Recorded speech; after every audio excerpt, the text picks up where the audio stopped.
You can leave, and thank you once again for making this, giving us the interview. I appreciate Thank you it. so much. That was Pagu from Aurora right there. Great performance himself and also the full team.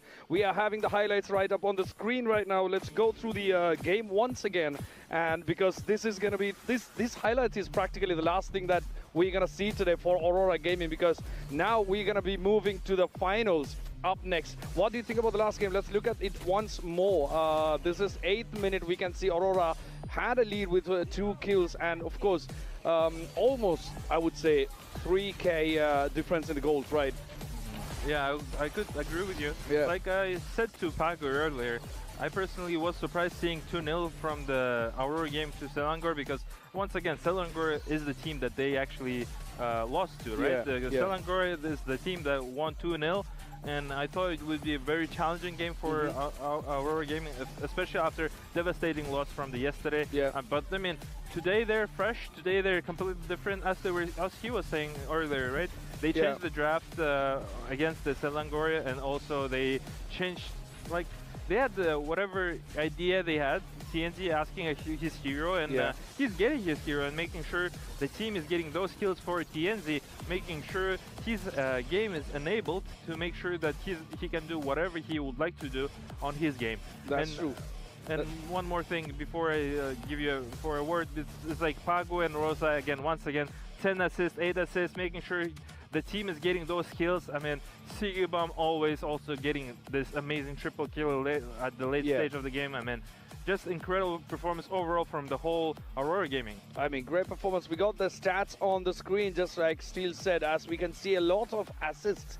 I mean, assists are as important as the kills for a team overall. So, great performance. Let's not forget, Selangor also did put up a good fight. But unfortunately, as Steelwork always says, there can be only one winner after a game. So, it is what it is. But a great performance by both the teams. At the end of the day, Aurora Gaming took the 3rd place. We can see Sigibam with 6 kills. Pagu, Rosa, TNZ, and Luna, everyone played their roles really well. And TNZ with 6 assists and 3 kills. Good performances. And look at Rosa, 10 assists.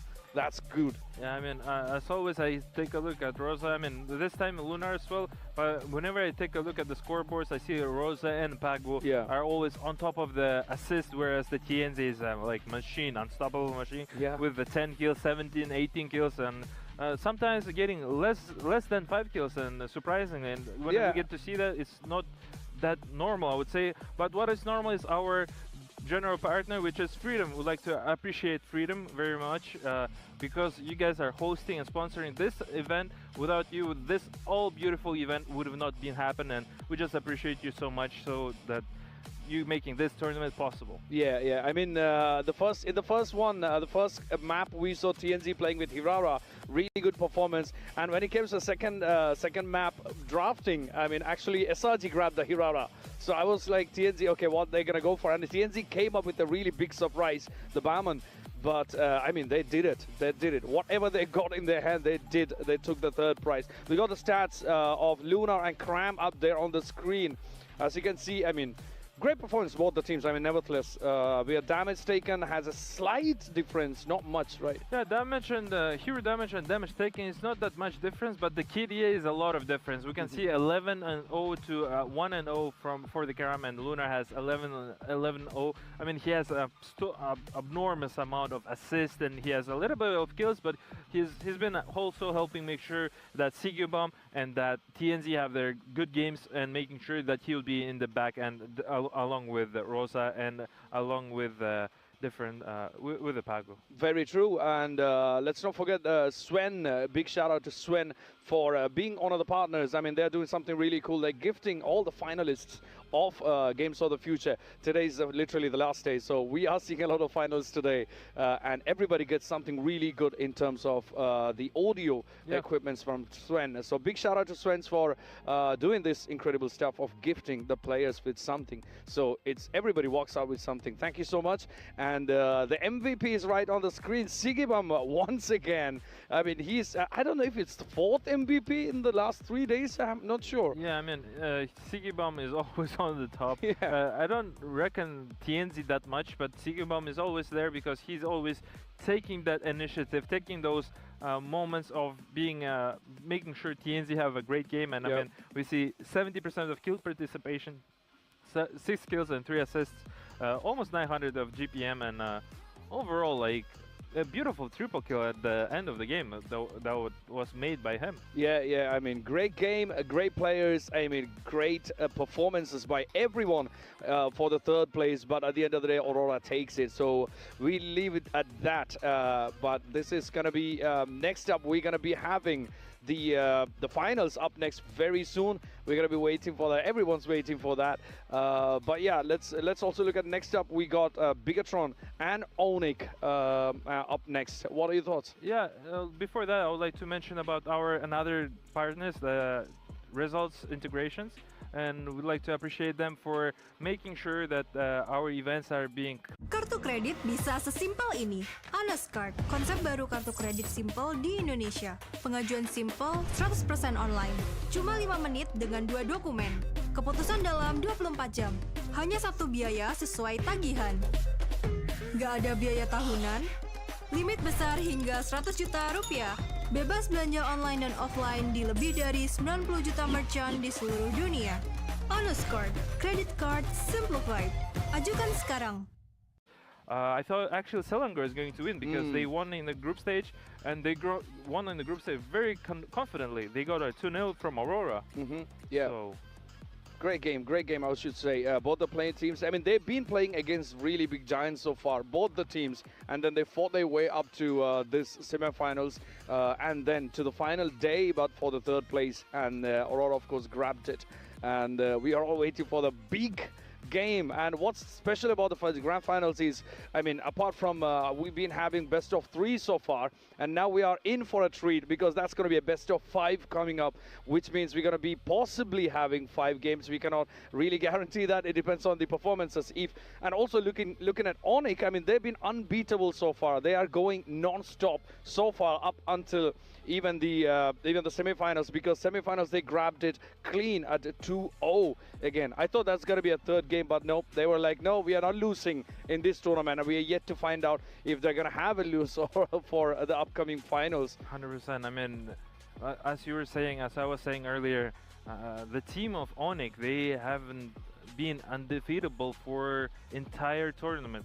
I'm very, if I would be in under Bigatron by Vitality shoes, I would be very not scared, but I would acknowledge their because this is the team that they have been there always, and I mean they are defending the defending champions again, and we'll definitely see how they do.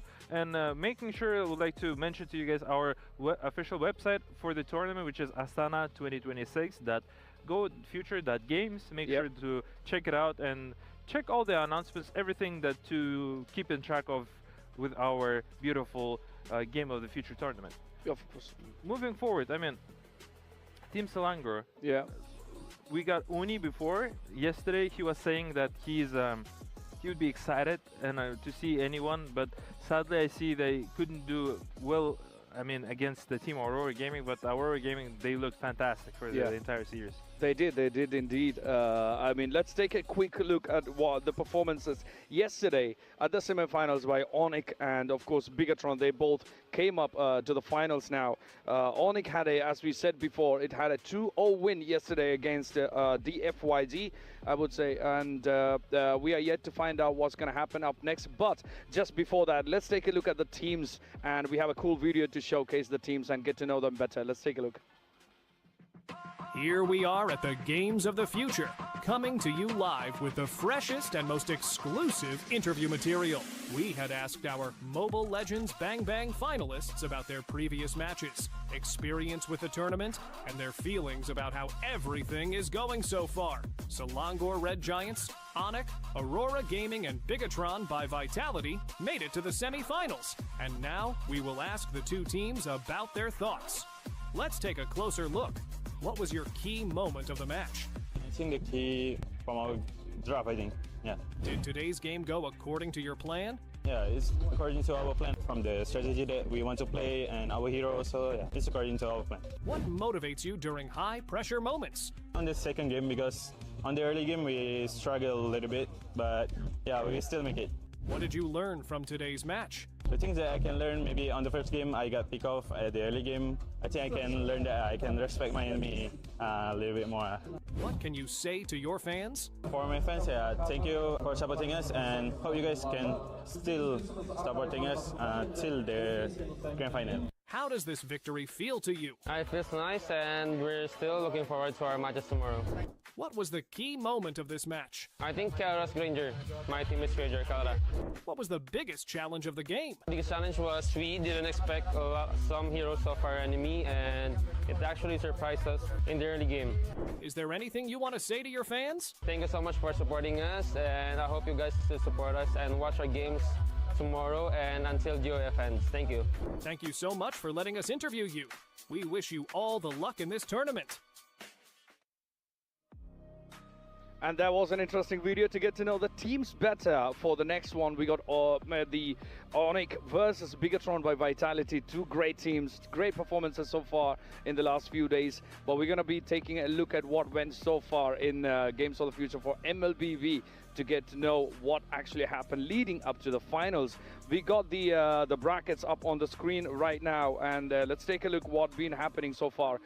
We had the quarterfinals the other day, and 4 matches, and we have each one of them with the scores as well. We're going to lead it up to the finals. The first game was SRG versus Foot Esports, and that was again one of those games with only 2-0. We didn't get to the third game for that one. Great performances by SRG again. They managed to all the way to get to the semi-finals for sure. And we're gonna take a look at the games, and then we have the quarterfinals. Other than that, Onyx versus DFYG and Falcon versus Aurora, and Bigatron versus Pro Esports. I mean, all of the teams, I should say, put up a great performance. And it's been great to see how these teams win, advancing each stage and play them towards their dream trophy of Games of the Future. And after that, we're gonna go the semifinals. We had yesterday's semifinals, great performances. I mean, as usual, I think we've been seeing the pattern as you see the brackets. Yeah. The first 2 games went 2-0. And then it comes to a 2-1, right? Yeah, you're talking about the quarterfinals, right? Yeah, I mean, even when you're looking at semifinals yesterday, the same pattern actually happened. The first game went 2-0, and then we got 2-1. What are your thoughts on the previous games so far? The previous games, I would like to pinpoint on Food Esports. I mean, who actually won who stood out toe-to-toe against Team Spirit, yeah, right? And that was first an upset day because day one, how it started, because the Food Esports, they eliminated the current champions, yeah, from the previous tournament, which is Team Spirit. And then that was following up the game that we remember. It was DFYJ playing versus Team Vamos, and it was also convincing, interesting match. 2 different regions are facing each other, and Team Vamos actually, unfortunately, were eliminated from that game, and they were moving forward. But we're looking at the Team SRG Food Esports, actually 2-0 here. As soon as Food Esports, they eliminated the champions, they couldn't stand against the Team SRG. Let's take a look at the game itself. I mean, what an incredible game from Team Selangor.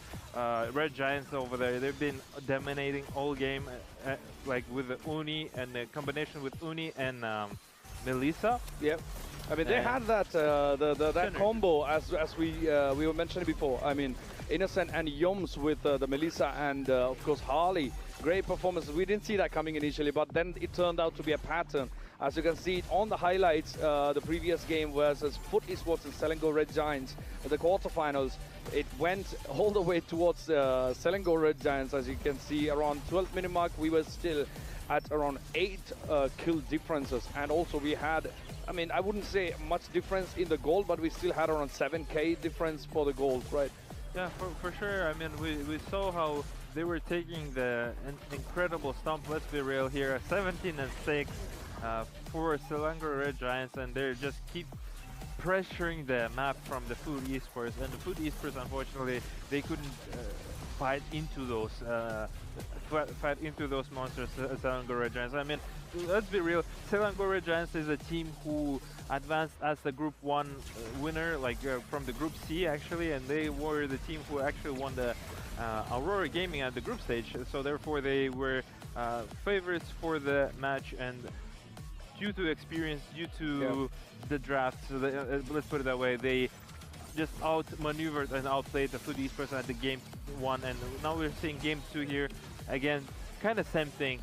What I see here, in minute 6, there's 5 heroes for the team of Red Selangor, and they just keep non-stop pushing them out. Yeah, and Kazoo, I mean, what a performance by Kazoo in those games. I mean, great performance, Kazoo, and also Blobfest actually did a good performance towards the early game for both the games, I should say. We had Saiki here on the desk. We had a chat with him as well after this game. But this was another sweep by Selangor Red Giants after that first win, and then they went to grab the second one as well, making sure there is no third chance for Foot Esports to prove them. But we should say, I mean, we should acknowledge both the teams for putting up a really good fight for both the games, and that was a clean 2-0 for Selangor Red Giants in the quarterfinals. And then soon after that we went to the next one, which was Onyx and DFYZ. I mean, we don't have to say much about Onyx, right? I mean, they're the finalists. They've been unstoppable. They've been going on and on with nobody being able to stop them. I mean, everybody's been putting a great fight, challenging them, but most of the games, I think we saw them turning around the game completely. Yeah, 100%. Yeah, I mean, up next we're going to see some highlights from the quarterfinals between DFYZ and Onyx. Again, another 2-0 by Onyx. Yeah, I mean, another 2-0 for Team Onyx. Unfortunately, Dianfeng Yao Gai have left us. I mean, they were incredibly promising after their day number 1 when they played against Team Vamos, and now they're facing off of the current, like the last year's champion, and currently they're the grand finals Team Onyx. It just was so hard for them, even though we see how they're fighting toe-to-toe, and they were like 2K advantage, but it wasn't that far advantage, let's put it that way. Yep. It was relatively close to each other. I mean, honestly, Dianfeng Yao Gai extremely fall in love me personally for their gameplay and the way how they draft accordingly and very, how to say, very confidently on those heroes. And unfortunately, yes, they have been eliminated by the previous champions currently that they're standing and defending their title for the reason. And yeah, it was another 2-0, as you were saying earlier. Yeah, I mean, this was around 11th minute. We had a 6-kill lead, and of course a almost 5K of gold advantage for Onyx right there. And great performance by Kelra as well. I mean, Kelra and Kyrie's been smashing that game up, leading to the second one. I think this was more of a one-sided game for Onyx, but the second one, DFYG did put up a fight initially. And I think around the late stages, there was this Lord Steal. I think this was the point, yeah. The Lord Steal by Kyrie, this was really smart. And after that, the game actually shifted onto the other side. As you can see, it was a almost 7-kill difference lead for DFYG, which Onyx then came back and then turned the whole streak around the other way around. I mean, that was just overall such a hard game for Team Onyx. First time that we've seen here at this tournament. However, they even pulled that through. Dianfeng Yao Gai couldn't finish their dominance in the early game. And yeah, as you were mentioning, the Kyrie and Kelra, they just played phenomenally. I mean, the two core players, they were doing it so great. I mean, Lutpi and the Sanji, on the other hand, they were doing it so great. As we were having Kelra and Kyrie yesterday, they were mentioning that the team communication goes through Keyboy and Sanji, but they were giggling about it, so we don't really know what's the giggle all about, but it definitely was something interesting and something that we could anchor for, let's put it that way. Of course, I mean, there could be inside jokes that they have. We never know. We never get to know because it's their fun. So, I mean, it's been amazing how we saw different teams performing, but this all comes to a huge shout out to Freedom for making all this happen, and we are on the final day, and this has been amazing so far, and we are pretty sure the finals are going to be amazing as well. I mean, we cannot forget Freedom for bringing this MLBB and presenting this to us in the Games of the Future 2026 here in Astana, and we are really excited to see how the brackets actually moved. The next on the quarterfinals were Falcons versus Aurora, and this one and the next game actually went to a 2-1 score. Yeah, let's focus on this game. This game was actually really close to each other. I mean, Falcons and Aurora Gaming, they were so close to each other, how they just played initially, and the fact they were so close. I do remember how the Team Falcons were screaming out their tongues out at this arena at the fans desk. They were like the people who are being coaches, managers, who were cheering so much so for their team, and we see the minute 15, nobody's taken their throne yet, but there's constant fighting, and the ending is for Aurora's favor. Yeah, I mean, Aurora did sweep the first one, but again, as Pagu just said, when he came up on the desk, Falcon did put up a really good fight, because the first game was taken by Aurora, and then they moved to the second one where Falcons actually got the second one. Yeah. But I mean, at the end of the day, Aurora actually took it. TNZ again, as always, a consistent good performance in the team for Aurora Gaming, and let's not forget the others as well, like Sigibam, Luna, Rosa, and Pagu. I mean, they've been setting up kills for everybody. So it's more of a team game, of course, and that really paid off in their performances and results. And great performance. And as you can see, the second game went a little to the other side. Team Falcons actually booted up. They strapped their boots. They were like that was on pretty it. Quick game, to be fair, from that entire series. Minute 11, they're taking the throne out, and now it's here. We're at the game number 3. I do remember this team fight that was very close to each other. The team fight on mid is always the base for the base level for the MLBB. Yeah. People are fighting constantly and making sure they are getting. They're fighting for every inch on the map, and they're fighting and constantly applying the pressure. I mean, Falcons, on the other hand, they couldn't do anything on the game number 3. I mean, they early, but they managed to come back here at minute 25. We're seeing there's not a single game that hit minute 30 mark. But this is the first game that was by far the longest map for the entire tournament, and once again, that was Team Falcon versus Team Aurora Gaming, and they were very close to each other. Yeah, I mean, almost 27-minute third game, and that was a proper third game, I would say. I mean, after the first one, the second one, and the third decider, which actually great performance by Aurora, but Falcon did put up a fight right there. And I think this was around the second game where TNZ actually went a little bit slow with the performance, but I mean, it's just one game. But his team is covered him up and covered them well. That's why they were here at getting the third place here at the wonderful Jack Arena here at the Games of the Future. Yes, I mean, that was Falcon versus Aurora we just saw there, and then we moved to the next game for quarterfinals. Vitality versus Pro. I mean, Vitality. Bigatron by Vitality versus Pro. This team was, this fight was also very close to each other. I mean, 2-1 again. This was the last match for the quarterfinals, by the way, and we have the highlights up on the screen. Pro Esports versus Bigatron right there, and Pro actually started really well at the start of the first game. This again, as we said, it ended up going 3 maps for this one. I mean, the final game of the day that actually went 3 maps. We actually love seeing 3 maps, I believe. The audience 100%. Actually have 3 maps. Tell me who doesn't, Heidi. Tell me who doesn't. People are getting the tickets here at the Jack Arena at the Game of the Future here in beautiful country of Kazakhstan, making sure they get to see this wonderful event here at the Live Arena. And of course, who doesn't want to see all 3 maps with the longer games, with the sweat, blood, and everything there.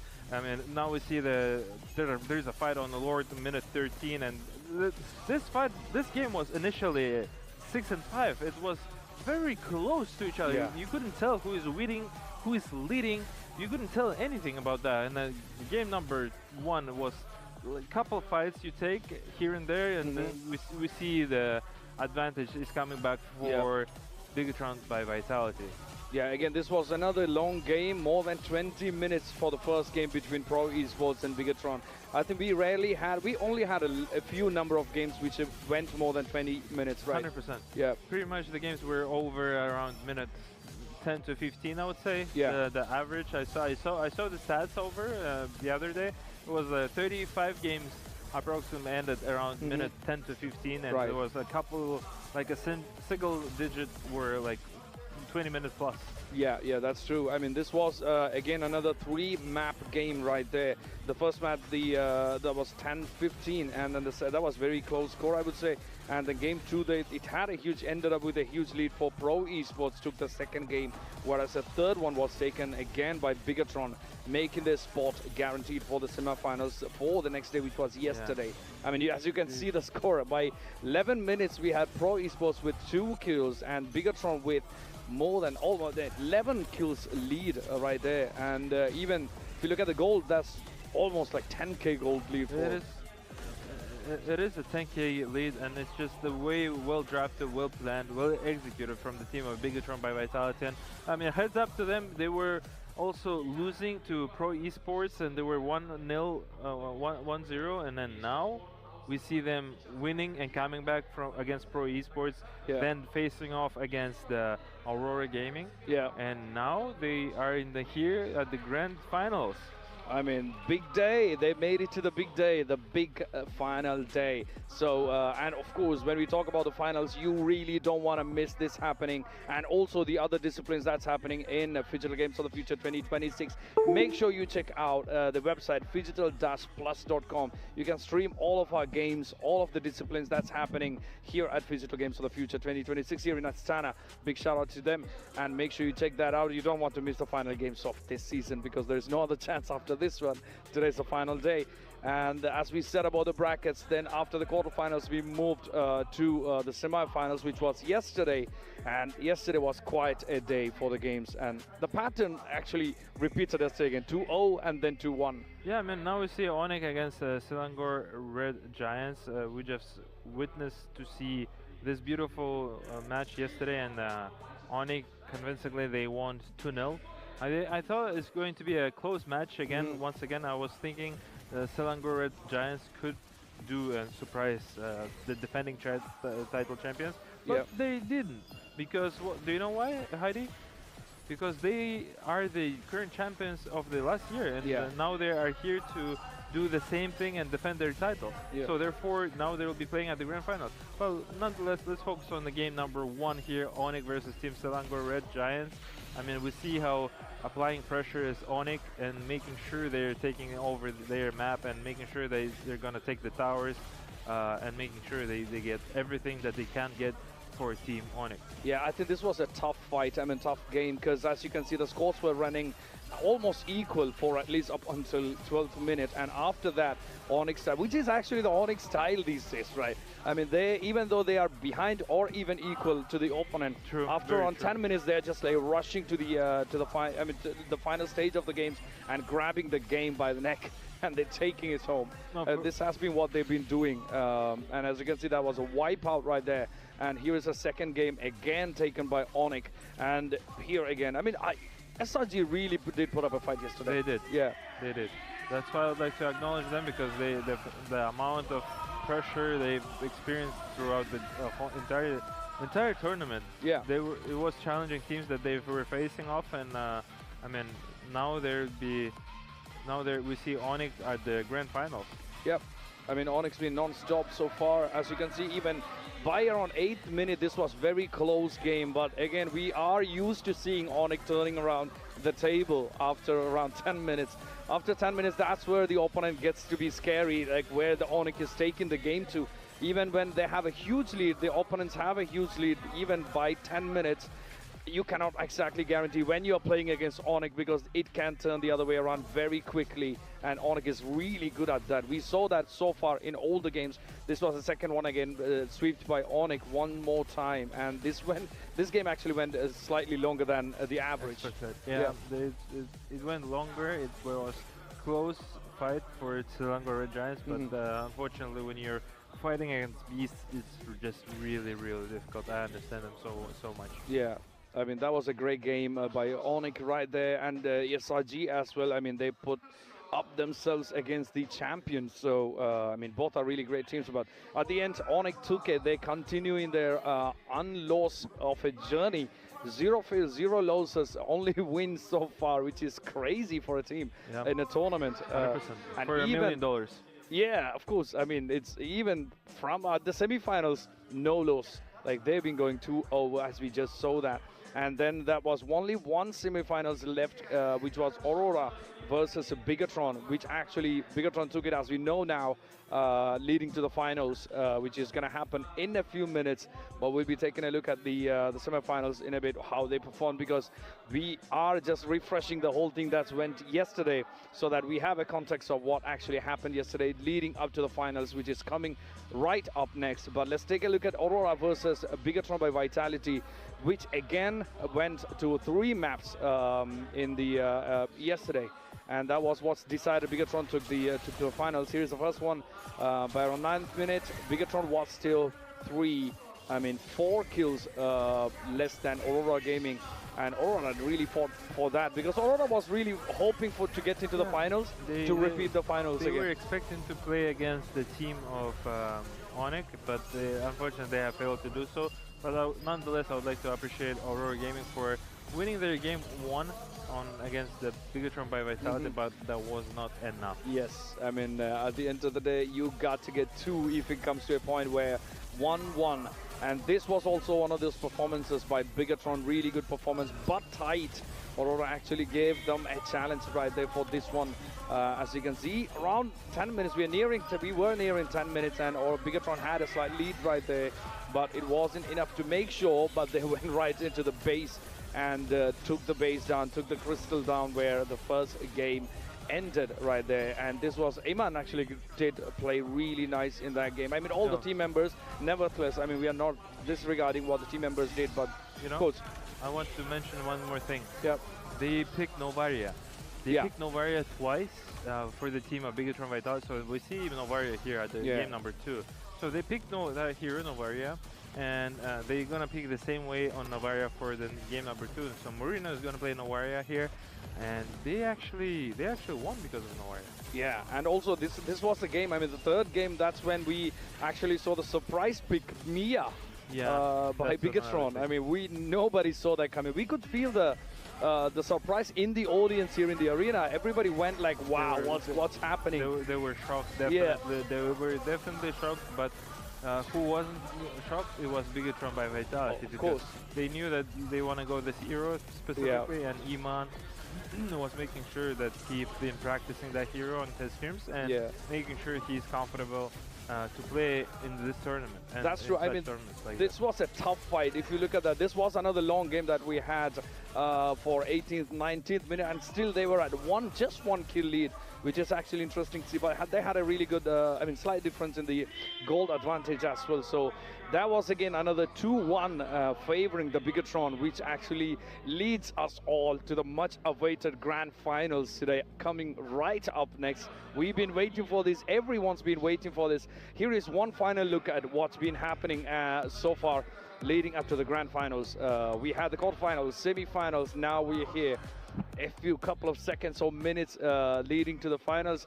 We are about to know who's going to take it. If Onyx is going to keep their trophy, if Onyx is going to keep the whole championship with them, or they're going to need to fight for this. And also, again, as we mentioned, it's a best of 5 that we are talking about, not best of 3. So this is going to be quite some time until we decide who's going to take the championship home. Definitely, but do you think, realistically speaking, do you think BTR, Bigatron by Vitality, have any chance against them? No, I mean, it's interesting. I mean, we are yet to find out. But yeah, let's take a look at an interesting video for the broadcast, and I will come right after that one.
just as promised, we are right back after the that cool video. I mean, let's not forget this team that have put the effort right in to bring all these into a good fruition, right up to the screens, of course, for the broadcast. I mean, you are seeing a lot of stuff on your screens. It wouldn't be possible with all these broadcast teams. You just watch the hard work that they've been putting in for all these days. And let's not forget, this starts quite some time before even the tournament started. I mean, this is a work of a very long time and a very big team behind this. I mean, we are talking about 8 disciplines for Digital Games of the Future, and each discipline's got a huge team behind it. I mean, big shout out for them for making all this happen. And of course, let's not forget the official partner for Freedom for bringing MLBB right into this. And you can get all these details, all the details for all the matches and the teams and the schedules, everything in one place. Go to astana2026.gofuture.games. You have it on your screen. Do not miss to check that out. And that's going to be our official website. You have everything up there. But yeah, I mean, let's not forget the team behind this, right? I mean, you are seeing both of us here. That's the only thing that you're seeing, but there is a huge team behind this. And we have seen the hard work, right? Yeah, definitely. Thank you very much, Heidi, for letting us know about this. But yeah, I'd like to acknowledge the background team, the broadcast team, that they're all doing this hard work. Without them, you guys couldn't see us, couldn't hear us. And just a shout out for the great videos, the great interviews, making sure everything runs out smooth and everything goes well. And meanwhile, we're seeing here beautiful people all around are coming into Jacques Pejek Arena here in beautiful Astana to prepare for the grand final of Onyx versus Team Bigatron by Vitality. People are coming more and more. Now expect to get the full arena here in beautiful city of Astana, and anytime soon the game will be started quite soon. Of course, as the Steelboko said, I mean, the venue is packed. I mean, we haven't seen this crowd so far. But of course, I mean, it makes sense. It's the final match. It's the grand finals. And we all been waiting to see what's going to happen up next in the best of 5 that's about to start in a few minutes. We have the teams coming out right behind us. You're going to be seeing that any second from now. The energy is high here in the arena. Here is the Onyx team. Here are the finalists, and possibly 50% chance for them to get the trophy. I mean, let's be real, everybody's got equal chances. We have Ludwig, Kyrie, Sands, Keyboy, and of course Bel Kelra. I mean, we are seeing the finalists for this year, and Shogun, Nenail, Morino, Finn, and Iman for their. We are a few seconds away from starting, Steelborko. Yeah, like we got Shogun, we got Iman here at the podcast, and they were saying that they would like to fight anybody, and they actually made it to the grand finals. So people were expecting it's going to be Aurora versus team of Onyx, but no, it isn't. There's no copy paste. It's a different grand final, and we got to experience a great game. And people are getting slowly ready now, and we're actually getting ready to see our grand finals here in beautiful Jacques Pejek Arena. And we'd like to give our awards to our casters. Take it away, gentlemen.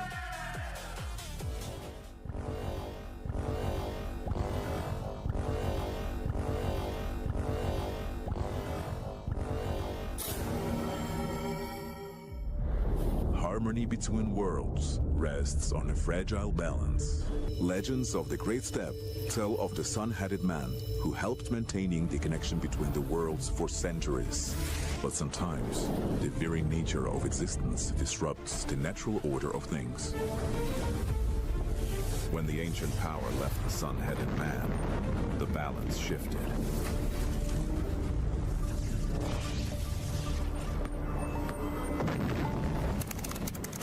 Attention. Massive energy surge detected. The energy within the sun-headed man's artifact has awakened. So, the Chosen Ones are already there? Newbies without a guide. Then it's time to meet them. Someone's got to get them up to speed. Look what my robot can do. Not now. I'm playing. In search of those destined to restore the lost harmony, the energy split into 3 parts.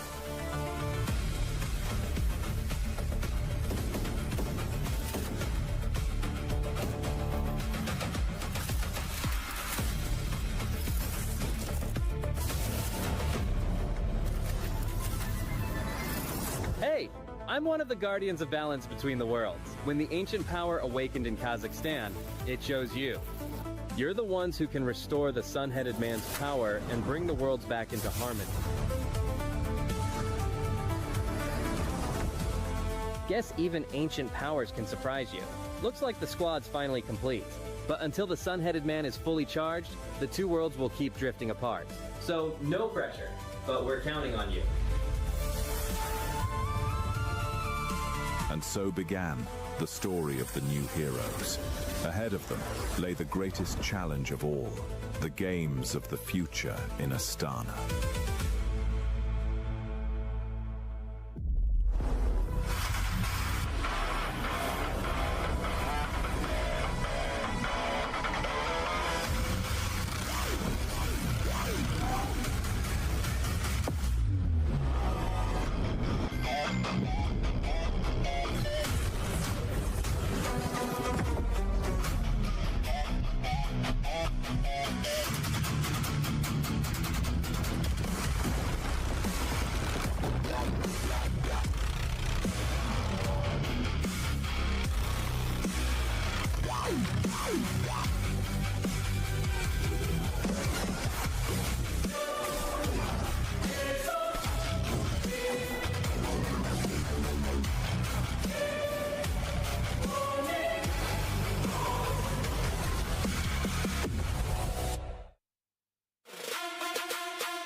Here we are, grand finals for the Games of the Future 2026. It's Onyx going up against BTR, both from Indonesia, and both have faced each other in a grand finals match before. The last time that they met, it was BTR that got the best of Onyx. But this time, a lot of players, analysts, and viewers out there think that Onyx Esports will take this one. Your casters, Wolf and Naisu, who do you think has the upper hand in this grand final? Oh man, the upper hand, that's a tough one. Luckily, it's a best of 5. Man, I wish it was a best of 7. You know, that's kind of what we're used to seeing for these grand finals. But hey, we can't all get what we want. So we're going to get a best of 5. I hope we get 5 games for this. I do have to go ahead and say that Onyx has really... I feel like, adjusted really well to the current meta. Again, we talk about the meta that's developed over the past couple months. It's kind of changed here and there. There's been some crazy picks, the Mias, the Hanabis, the Ballmans, everything else. But I will say that Onyx, I feel like, could get the upper hand in this. But BTR has showed us, man. Like, BTR has showed us some amazing things. I think now, even if you're Onyx and you're, you know, wondering, oh, how do we play against the potential for Emon to just take a Mia? Or like, again, who's going to get the Hirata pick? Because both junglers can play it amazingly, you know? Or who's going to go ahead and grab the Rafaela or the Matilda now? Now that we're seeing more of that. And both these teams love the Barrett's pick as well. I think that's another standout thing that you're going to have to fight for here, because it's just there's so many power picks, and these two teams know each other so well. And now they know the meta so well because they've all just, everybody's been going through all these international runs, right? And now it comes down to this. So if I had to absolutely choose Wolf, I think I would lean a little bit more now for Onyx. Okay. And there's a lot of science, a lot of mathematics that can prove that that's the case. And I'm already just convinced that Onyx has built themselves or trained in the past few days in a way that they have allowed their players to have so many options in actually getting into the metagame, right? Because we saw how good they were with assassins, with fighters in the gold lane. They can now use, apparently, the supporting heroes for Keyboy once again, when Keyboy was known to be a hero or a player that likes to play around the catch type heroes, but now you can actually see him pick up the Matilda in specific scenarios. So yeah, a lot of good stuff that we can expect from the teams right now, but of course Onyx has really figured it out. I think I think if I had to say, like, again, answering it of who I think has the upper hand in the meta, it'd be Onyx. But if I had to, like, be a little maybe biased towards someone, I love seeing Emon shine on Bigatron by Vitality, man. Again, for the lore back out there, Emon at one point was a Raider, right? He was an RSB Raider. It was my favorite team back then. Of course, they have Coach Panda there behind them, working kind of with them too. And I just think that, I would like to see also a different champion for Games of the Future, because if Onyx gets it again, they got it in a sweep last time against Aurora Gaming, but now I don't think we see the sweep here. I think this is at least, I hope at least we get the 4 games come through. Maybe we get the full 5-game series. If we don't, just please not a sweep. But Bigatron by Vitality gonna be on that blue side, man. I think this is where we start to see the standard stuff, more of the standard stuff and the kind of traditional trades going on. I think we might even see a contest for Selena come through, where they might give one game to Moreno, honestly, to get the Selena, because I think some teams are starting to really figure that out too. Yeah, and I guess the thing that you have to consider here for BTR is, what is their priority? Are they more focused on the Eman hero? Because there was a time where they do prioritize Eman's hero, but it felt like yesterday they can actually put it, lower priority with Mia, especially in a matchup where Kelra and Eman is going to be at the same stage. It's the gold standard versus the gold standard stopper, so that will be an interesting match, to say the least. When you said that Eman used to be a Raider, one of his rivals back then was Keldra when he was playing for Omega back then. So there's a long history between these two. So do you prioritize Eman, or do you deprioritize Eman now so that you make sure that the gold lane to gold lane matchup is in your favor? So that's a question that I would love to see BTR navigate around. I guess I'll answer that right now. I think you don't have to really prioritize either of the gold laners unless the Melissa's open. And if the Melissa's open, it's most likely going to go to the hands of Emon. That's kind of what we've seen in the draft patterns, but at the same time, both gold laners, Kelra and Emon, who know each other very well, like, again, they're the ones who have been bringing up these more unique picks too, these more unique heroes that can work. So I think you just kind of let that be there, let that be the case. You prioritize elsewhere. And I think the biggest priority with these two teams, obviously between Kyrie and Nile, you want to go ahead and lock in your jungler, of course, which is the Hirata trade. That's where we're going to go here, unless it's, of course, banned in this last red side ban, because you could just grab it for Nile. Same thing, man. Fanny.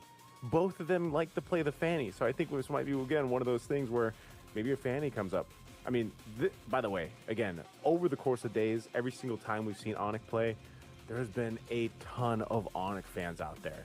So, and I think everybody's really happy too, by the way, to see Kyrie up on the interviews with our boys up there, Heidi and Ilias, because he spoke great English, man. I mean, I think for a lot of people, they're like, dang, Kyrie's English has improved so much. Yeah, and I guess the it's also vitalities.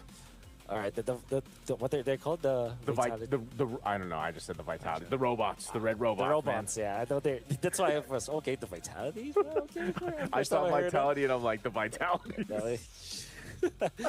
Anyways, yep. Kyrie with his confidence, great in English, good-looking guy, perfect. Come on, like one of the best junglers out there. Here's the thing. I went live earlier today, and here's a this is a legit story. I went live earlier around 2 p.m. and you know that. You saw me, right? You saw me go live. Okay. Carl TZ, the GOAT, popped in my chat. I asked him, who is the best jungler right now? And he said, Kyrie, without a doubt. Oh, man. Without a doubt. Yes. And that came from the GOAT. That came from the GOAT. Oh, man. You know what? I have to agree, man. I agree with everything you pointed out. You know, basically perfect, right? But let's see. He's going to get the Hirata, the first try at it. So this is, I think every single time that hero pops up now, we've all just know, okay, Sky Piercer, Hirata. Game 1 plan for the opposing team. Don't let them get stacks, especially fully stacked on the Sky Piercer, because it literally seems unfair, man.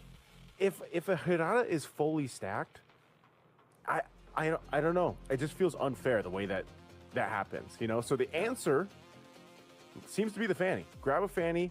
You get a power pick over here, too, for Shogun. You grab yourself the Barretts. You have some decent Paquito damage. I didn't know if they were going to flex that, by the way, until the Fanny came through, because I was thinking, okay, is Paquito possibly going to the jungle like we've seen him, you know, or is he going to go in the gold lane, possibly? But now we know.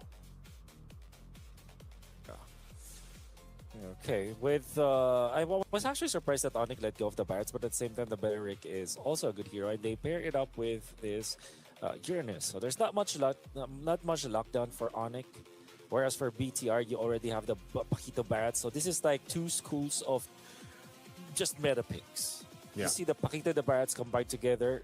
Now it's with a Fanny, which has been a development in the meta game here in Games of the Future, where the Fanny now answers the Hirara. Well, this was also evident in MSC in the last day of MSC, I would say, last 2 days, where the Fanny is now being picked against the Hirara. And that's also true for this time, Onyx picking up 2 tanky dudes with the Hirara. So this is like meta versus meta, and we're going to be slammed by the best heroes that we have in available in the meta game. Hey, get slammed, you know? But basically, at this point, too, they're going to go ahead and hone in on these mid lane options for the Maestro himself, Moreno. I think, you know, so far from what we've seen between, of course, in the mid lane, there's some variety there. Whether it's Sans, whether it's Moreno, the way they want to go ahead and approach this is how do you supplement your assassin junglers the best to your ability. Selena was one of them that most people would think for Moreno. That's why it's banned out. On the flip side, the Ruby is banned out mainly for the potential that Kelra picks it up to put it in the gold lane. You know, because again, if you go and just supplement this Hirara to do her thing, maneuver around everyone. We just saw this in the hands of TNZ, by the way, right? Where you get fully stacked and you have these multiple ways of kind of moving around your tanky dudes, but also your crowd control. And then your own kind of iframes. That's why it feels so unfair. So take out a Ruby. I wonder if they'll take out one more. Both of those roam options too, the Matilda and the Rafaela, will be banned out though. So that is not going to be available for Finn.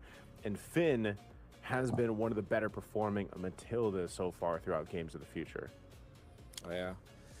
Okay, so going to be the Ruby as the ban. Probably another, I guess another catch or another gold lane. In fact, maybe Harith or Moskov, the ban here for BTR. And although Ruby is typically played in the roam role before, it's now getting played in the EXP as well as the gold lane, more so in the gold lane now, which is also a good hero to pair up with the Hirara. So that's probably why the Ruby has been banned by BTR. So instead of doubling down on the Kelra bans, they just banned the Vexana, which is a hero that Sans showed us that they can actually play. I think the Valentina is the best pick here for Sans, but there is also some merit of picking up Lilia, for example, or Selena. No, it's not available. Selena banned out, yeah. Wow. So other than that, well, the Vexana actually, we were talking about this even a couple days ago, where it's just kind of risen in pick value, stock value. Yeah. But Bigatron by Vitality is going to ban that out. So now, if you are Onyx, you just pick up your mid now. Yeah, they'll do that. Louis Yi. They pick up the Louis Yi. This was banned out a couple times, but then it was shown in the last series, and there's, you know, that you can't discredit the diversion, man. The diversion. Yeah. Little send your full team if you need to go ahead and back things up, or disengage at the right time. This can also really control the Fanny push, right? That's kind of what we've seen before, where Fanny's just off on the other side of the map doing her own thing. Well, now you can get there faster and potentially even surprise a side lane push from Nile. Yeah. Okay.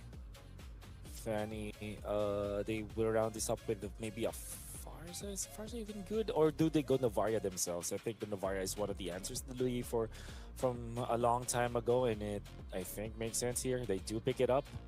So they put in the Gatatkacha afterwards. So I like how Bigatron has responded, and then they already have 3 good meta hero picks. They close it out with a Gatatkacha, which is more of a stabilizer for their lane. It's a reliable response to the Luyi, because you have a lot of distance that you can cover. In case there will be a diversion, an Avatar of the Guardian can be there to save them. So that's a really good way to approach this draft against Onyx. I really like the 5 heroes that they built now. Onyx, how will they close this out? They need some sort of reach and some sort of burst. There's the reach, the burst. I was gonna say, is this the reach though? She's got like the shortest range in the game, but I mean, you're shredding. You're shredding through at least the Barretts and the Gattacacha, you know? And I think in this way too, you're at least kind of protected. You're kind of covered here. If you need help in that lane, again, that's why that Louis is picked up. It's really strong to just go ahead and, you know, ultimate down to that gold lane if you need to. Yeah. And the reason why I say there is, well, all right, the burst, there is no question about that when it comes to like the carry. The carry can just output so much damage in a short period. Stop pakai kris biasa. Kini udah ada kris pinter dari kartu kredit Honest. Bayarnya pakai limit kredit, nggak nguras saldo tabungan. Approvalnya 90% dan limit kredit hingga 100 juta. Kris pinter dari kartu kredit Honest. Ajukan dalam 5 menit.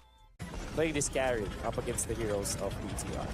When you pick up the Malefic Gun, then you're already okay. The only problem, though, that I'm going to say about Onyx, and this also pertains to Reach, is that there is no legitimate threat to the Novaria. That's why I felt like the Novaria was a good last pick for BTR. I also predicted that it will be the case.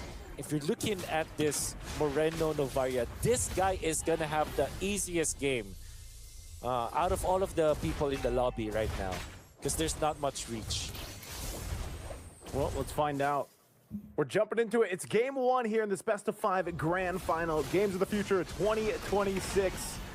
Will Onyx end up being champions once again? Or will Bigatron by Vitality make something happen here? Already in the mid lane, a little bit of action. Of course, poking back and forth. There's only so much that can be done. I feel like early game with the Novaria, but still, no battle spells actually going to be expended just yet. Yeah, pretty chill about it. Gonna be curious how Onyx will, how BTR will utilize this lineup that is really front-facing against Onyx. Apart from the Novaria, everybody wants to dive in front of Onyx. And Onyx, they do have 2 tanky dudes, but they only have 1 tool to really hold down BTR, and that is this Wrath of the Dryad, which means that Sans will have a lot of responsibilities with a duality being procced. Granted, the Wrath of the Dryad is a good tool to allow the Sans to continuously proc the duality passive, but it is going to be a difficult task for Sans for sure. See if he's able to do it. This first turtle's up. Both gold laners going to go ahead and chill in the gold lane while this is just going to be a 4v4. Niall's going to go ahead and grab his buff, but they might just go for this. A little bit of a taunt. Unbreakable on Keyboy. He's got to go ahead and back off, disengage. Lutfi, he's got the Consecrate. They got control of this first turtle, so Onyx might be able to secure this. Let's see if they make it happen. Kyrie able to get the Retribution off, but they're going to go for the fight anyway. And Lutfi trying to get away. He's going to get chased down, and they will take him with the Daytona's welcome. Oh, good duality, but here comes Niall to the back line. He's got people lined up, but it's just not enough. And now the diversion going to be used. Already a couple kills for Onyx. They're looking for Niall. And Sands will get him with the double. No way. No way Suns just did just that. I mean, 2-0-1 for this Louis. Granted, BTR, I think that was a mistake coming out from Shogun. Utilizing the Daytona's welcome and then spitting out the Uranus towards the members of Onyx. I think he wanted to maximize the stun that you get out of it, or maybe he just outright misplaced his spit afterwards. But that allowed Onyx to refresh with Lutfi.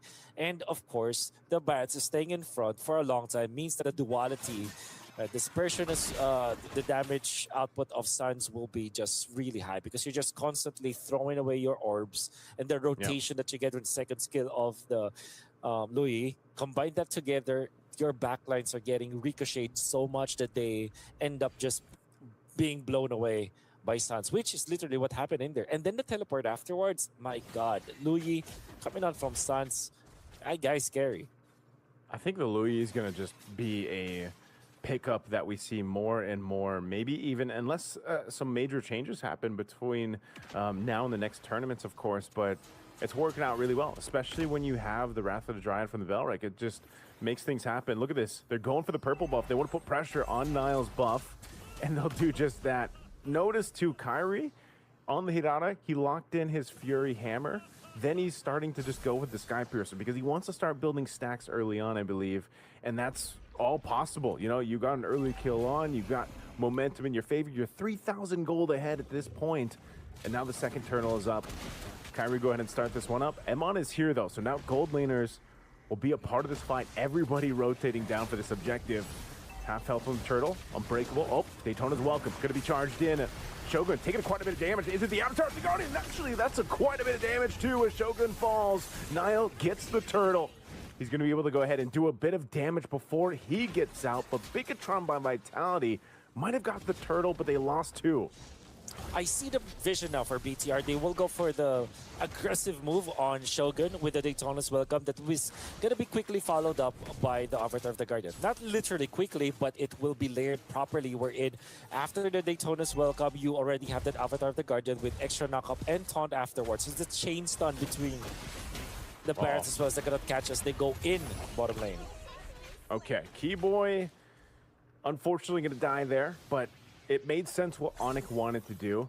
They give a kill over, and they didn't overcommit because I thought Kyrie with a couple stacks might have tried to do something, but they just kind of pull off there. That turret's almost down. That's one of the main things that Onyx wanted to go ahead and do, give Kelra that advantage. You can already see the advantage building up, though, too, in the jungle, man. Kyrie, again, a couple levels ahead right now of Niall. He's been taking his buffs. He's about to hit that level 10, and he continues to do so. Just as he does, he hits level 10. So that gives him, again, an advantage that he can work with into the next turtle. But so far, Niall at least has been able to swing in, do a little bit. Threat like this on Sands, even doing more than a little bit as he takes him out. Good play there. I didn't know if he'd be able to get him that fast, but he does. Well, with the help of his teammates and, of course, the fact that you have a lot of damage coming out from Moreno, especially if that Astral Echo is already laid up, that allowed for BTR to burst down Suns and shut him down. Has been a problem for them for quite a while now. 6 minutes in, there's a lead that Onyx have already built, and it's 15 seconds before the next turtle. Lutfi already clearing the mid, whereas Keyboy, he wants to position aggressively as well up top. Maybe help his teammate Kelra here push before they prep for the turtle. Yeah, so they got that push going in. Last turtle of the game is up. Still a couple thousand gold ahead right now is Onyx. Kyrie has control of this turtle. We'll see if they do anything, but Niall's just going to go down to the bot. They're going to trade it for a turret for the turtle. So they go for that. Diversion going to be used. This is what we were talking about, though. They send themselves down towards this bottom side but that turret will be pushed. So this is about as good as it gets for Bigatron by Vitality right now. Daytona's welcome into the turret. Astral Echo combo. The Avatar, the Guardian will be able to catch him, even with a revitalized. Keyboy falls. The tree down again, but now in mid lane, Kyrie's there. They get the duality proc. He wants to get the stack here on Shogun. Does he actually have it? He doesn't. He has to get away. Too much of a threat there under the turret. See the pressure now being applied by Onyx, and because of that they have a 2,000 gold lead, but it seems like BTR are not letting up. They're already able to push down the bottom lane and are about to push up top. Eman is moving really well. Comes to the map movements, died already twice, but at least makes up for it by split pushing and still gaining a lot of gold. He is unfortunately behind Kelra, his counterpart, but at least he's making something happen for BTR right now. Doesn't erase the fact that Onyx is leading by 2,000 and they have allowed Kelra with 1-0-1 as they go for Kyrie the dodge!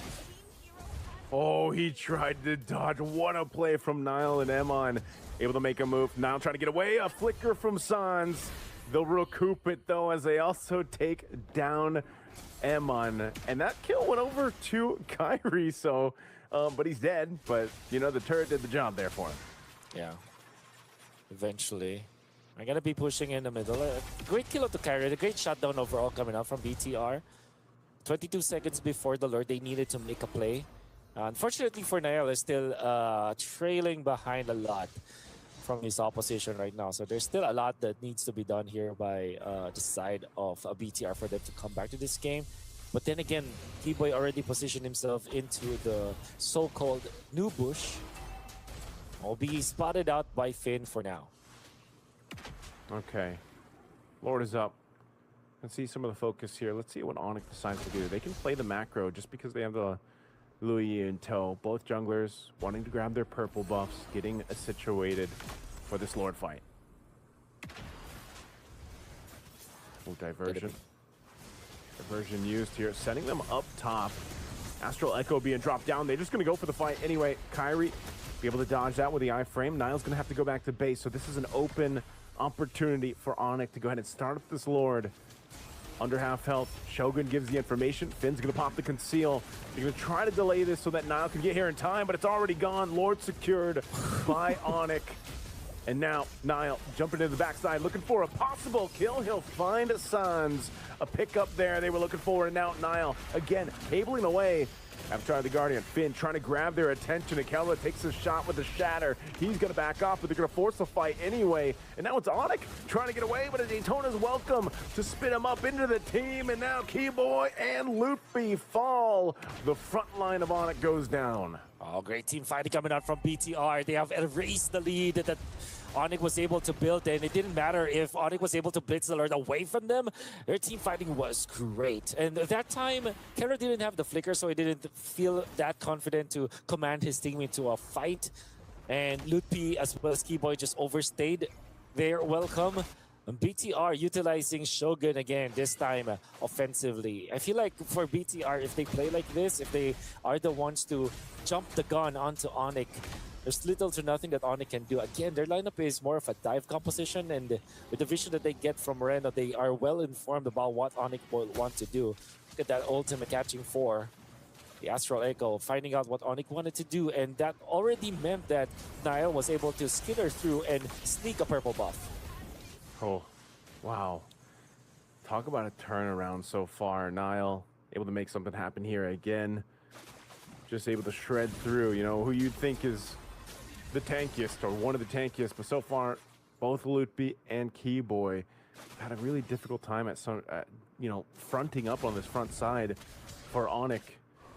Might have to be in one of those cases where now you lean towards Kelra here if you're Onyx to go ahead, and he should have his power spike. I mean, that Kelra's carry should be online, but it's more so of these fights, the way they're unfolding. They're just kind of getting outplayed by Bigatron by Vitality. Sure. This makes it really difficult now for Onyx.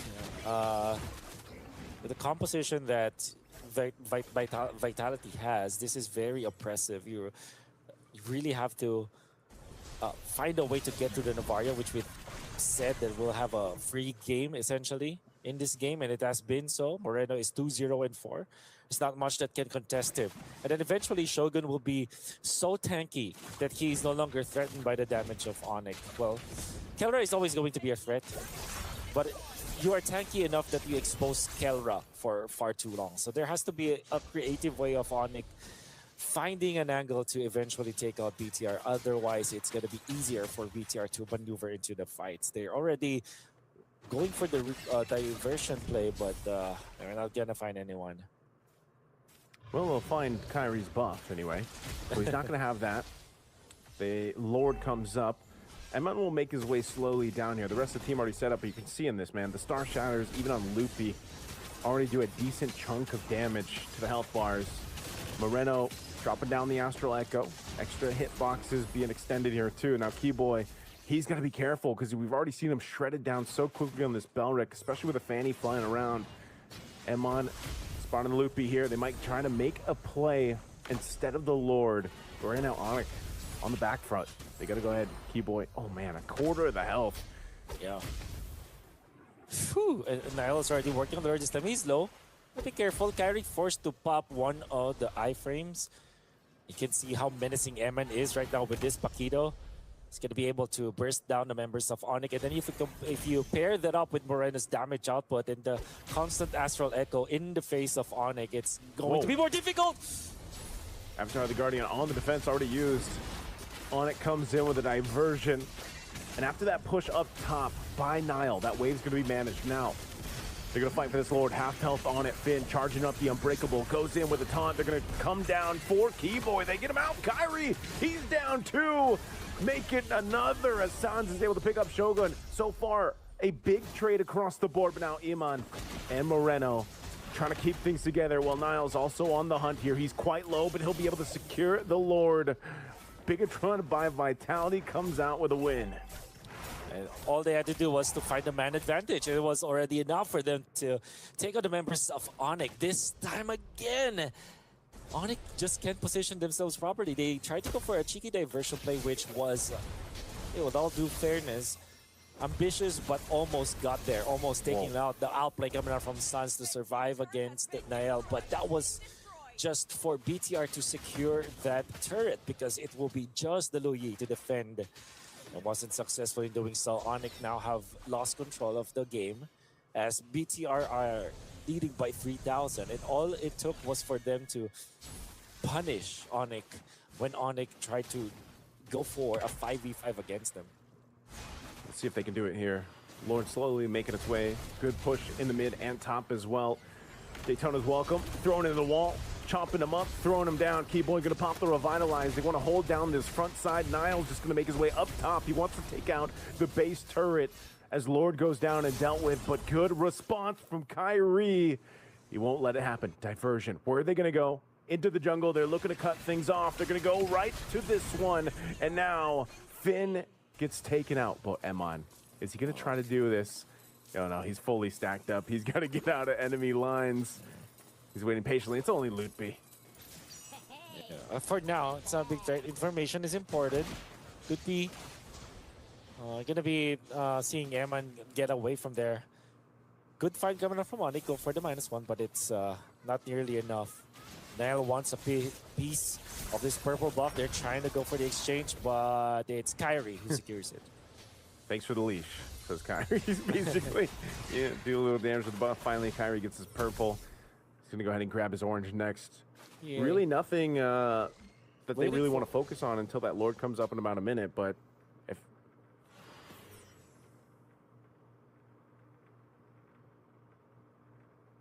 Maybe if they can get a kill here.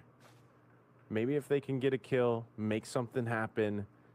Again, Lord's not going to be up for 40. Yeah. It's going to be a long time for both teams to recover this one. Kyrie going in for the Blade of Despair as his 5th full item in this game. Lutpi actually went for the Sky Guardian helmet, which I wanted to talk about earlier, which is interesting because you generally want resistance rather than raw HP as well as regeneration because you have plenty of that anyways. But I guess because of the amount of poke that BTR is throwing at him, it feels like, okay, maybe during long team fights, during Lord dances, maybe I can get out of the fight region up by myself. Yeah. Then try to fight another day. But now in comes the Lord. Spawned at 17 minutes. Onyx will defend their bottom lane. A little bit of long lane setup out there coming out from Lutpi. Diversion gonna be used. And BTR just... They would go for Shogun. They're gonna go right for Shogun. He didn't have the stacks. And now he's taken out. They're gonna go at Dissipate. Kelra's got the room to work with here, but oh, Niall goes in. Moreno will cap out the kill even with a Wind of Nature. So BTR turns it around to fall. They're gonna be looking for more. They're chasing down Kyrie. Moreno might be able to get a shot. Niall's gonna go ahead and join in. Cable's not gonna connect on that one. That's not where he wanted, but he gets Lutpi anyway. BTR will win that fight. And it was one that Onyx started for Shogun. Niall jumping in, he takes out Keyboy like cutting down a tree. And now it's only Kyrie to watch the base turret down. He's got to try to dodge, but he can't. They get wiped out. And BTR will take game one. Both teams getting what they want when it comes to the draft, but eventually Vitality. When we said that their draft looks so complete with that last pick of catch out with that Novaria, it looked very cohesive and they look really good for the first few minutes. Talking 2049. The energy's been great. Huge audiences, there's crowded floors. I mean, this is exactly what you want to see in crypto. I'm Vlad Tenev, co-founder, CEO of Robinhood, and I'm here in Singapore at Token 2049. We got people fired up to be here at Token 2049. It's been an awesome conference so far.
Moment, you guys, we just witnessed. We just watched how Onyx has lost the first time ever throughout this tournament of Game of the Future, the first map ever, and it's in the grand finals against Bigatron by Vitality. What a surprise, you guys. I would say historical moment for Games of the Future for Onyx, because this is the first ever time that Onyx lost to a team like Bigatron. They took the game. I mean, that was very close game, I would say, really close. Good fight, very good fight.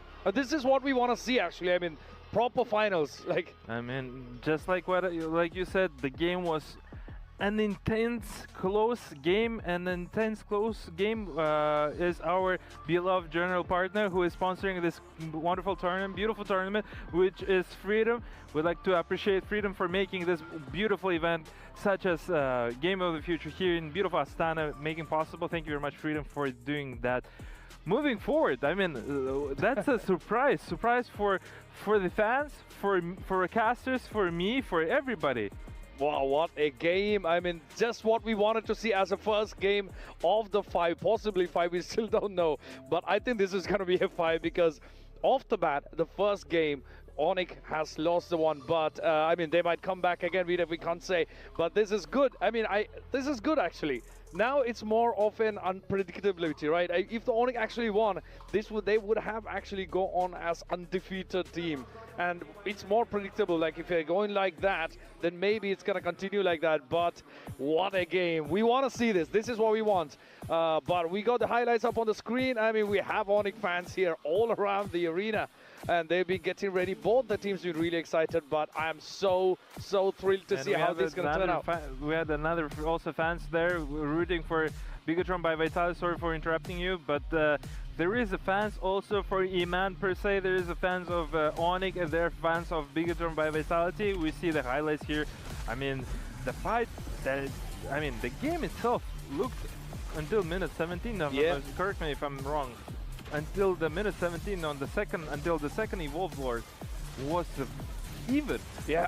I mean, we've been trying so hard to keep up with the game because a lot's been happening on the map. As you can see on the highlights, we are at around 5th minute mark, and Onyx had a clear lead by then. I mean, initially, I believe around 3k gold advantage was there, but then as it went through, Bigatron actually stepped up their performance and then, you know, swept it at the end. I mean, this was a tough fight for both of the teams, who had great performance for both of the teams. As you can see, it went towards the 10th minute, and they had Onyx has still had a 3-kill lead and a bit of gold, but not much to be honest. But the fights, man, I mean, I'm trying so hard to keep it up with that. I agree with you absolutely, Heidi. I have one more thing to tell before we remember what I said pre-draft. I said Bigatron by Vitality is the team who won Aurora Gaming on a 1-0. Yeah. And twice they picked a hero called Novaria. Yeah. And that Novaria actually helped them to win the second and the third game against Team Aurora game. Yeah. Right? And now that happened again. Yeah, now it happened again. That's what I see. Like, I saw that coming in. Yeah. I'm surprised that Onyx wasn't really paying much respect for this Mornews Novaria, because he's been playing it 2 games in a row. Yesterday against Team Aurora Gaming, and he got a victory, and because of that now he's playing at the grand finals and actually winning Team Onyx. It's just surprising moment from here. And also I'd like to mention, I mean, Barrett, the heroes that I was saying earlier, has been picked and being one of the best heroes here at the Game of the Future. According to statistics and stuff. Yeah. I mean, just an incredible game overall. Of course, I think around the 17th minute we saw a tie. So I really thought Onyx gonna come back again, just how they used to before in every game that they played so far. But then Bigatron was like, oh, they went for it. They really went for it. I mean, this is gonna be a tough grand finals that we're gonna be having here at the arena. We got the stats up on the screen. 4 kills in lead by Bigatron against Onyx, and this is only the first game now. This is going to be interesting to see how this goes. I mean, I would be very surprised if Bigatron by Vitality keep the momentum and keep it going, and then maybe get the second game again. I mean, that would be very horrendous if they're going to do that. We see the scoreboard here. Meanwhile, I mean, Keyboy and Ludwig couldn't do much against the pressure of the team Bigatron by Vitality over there. We see Morino was 408 on the Novaria. As I was saying earlier, the Novaria draft pick, the hero, has made the problems for Team Aurora Gaming, and now it's making a problem for the team of Onyx. Now we are yet to see if they're going to come back with the same pick for the next game as well. We don't know yet. Draft, the next draft and bans. Possibly they're gonna ban the Novara overall. We never know. But before that, before we talk about the next one, I mean, make sure you go check out Yandex Go. You got the QR up on the screen. Scan it, download the app, because that's gonna make your daily life a lot easier. You got everything in one app. Make sure you check that out. Thanks for Yandex Go for being a partner for this one, because we are having a great time here. First game, I'm so thrilled to see how this is gonna unfold. We got more stats coming up on the screen pretty soon. But if you initially, when it started, I mean, Kyrie started with the first blood, and then Sans went with a double kill soon after that. But yeah, we got the stats up. We got Kelra versus Iman on the screen now. How does that look, Steel? For me, it does look exactly identical. from all of our perspective, the gold a little bit more towards the E-Man and a little bit damage more to the E-Man, yes, but the same thing. Kill participation identical, damage taken, well, a bit of swing, but KDA is the same as Kelra, and for you guys to understand, Kelra is playing from the behind. They've been losing the game, whereas Iman was winning the game. So there's a little bit differences. But for me, the most notable player is definitely the guy who played on Novaria, which is Moreno. That was an outstanding performance for me. And there we go. So the way I think the broadcast people think, and this is, I think 75% of the kill participation over there, 600 GPM. I mean, 408, the guy is a GOAT, the guy is here to win a champion. And, you know, I'm so excited to see the team who are not scared of other team. And respect is another thing, but in terms of when it's a competition day, you gotta be a killer, right? Like the other people were saying, and now Bigatron by Vitality is making a surprise and sensation here, because this is the first time the map has been taking off of the team Onyx. And Onyx, if you guys are listening to me, you guys need to step up. I mean, you guys are here to defend your title and champions, and you guys were saying that you guys are here to make another run and you guys want to be a champions. All right, go for it. Yes, I think we get to see how that's gonna turn out. But there was this moment initially when the Kyrie, I mean, during the drafts phase, Kyrie went for Hirara, which he's good with. And also when Ludpi went to Uranus, which he was, I mean, he's used to playing that. We saw that in the last few days. He went for a couple of games with the Uranus. So I was more like, okay, this is going to be good.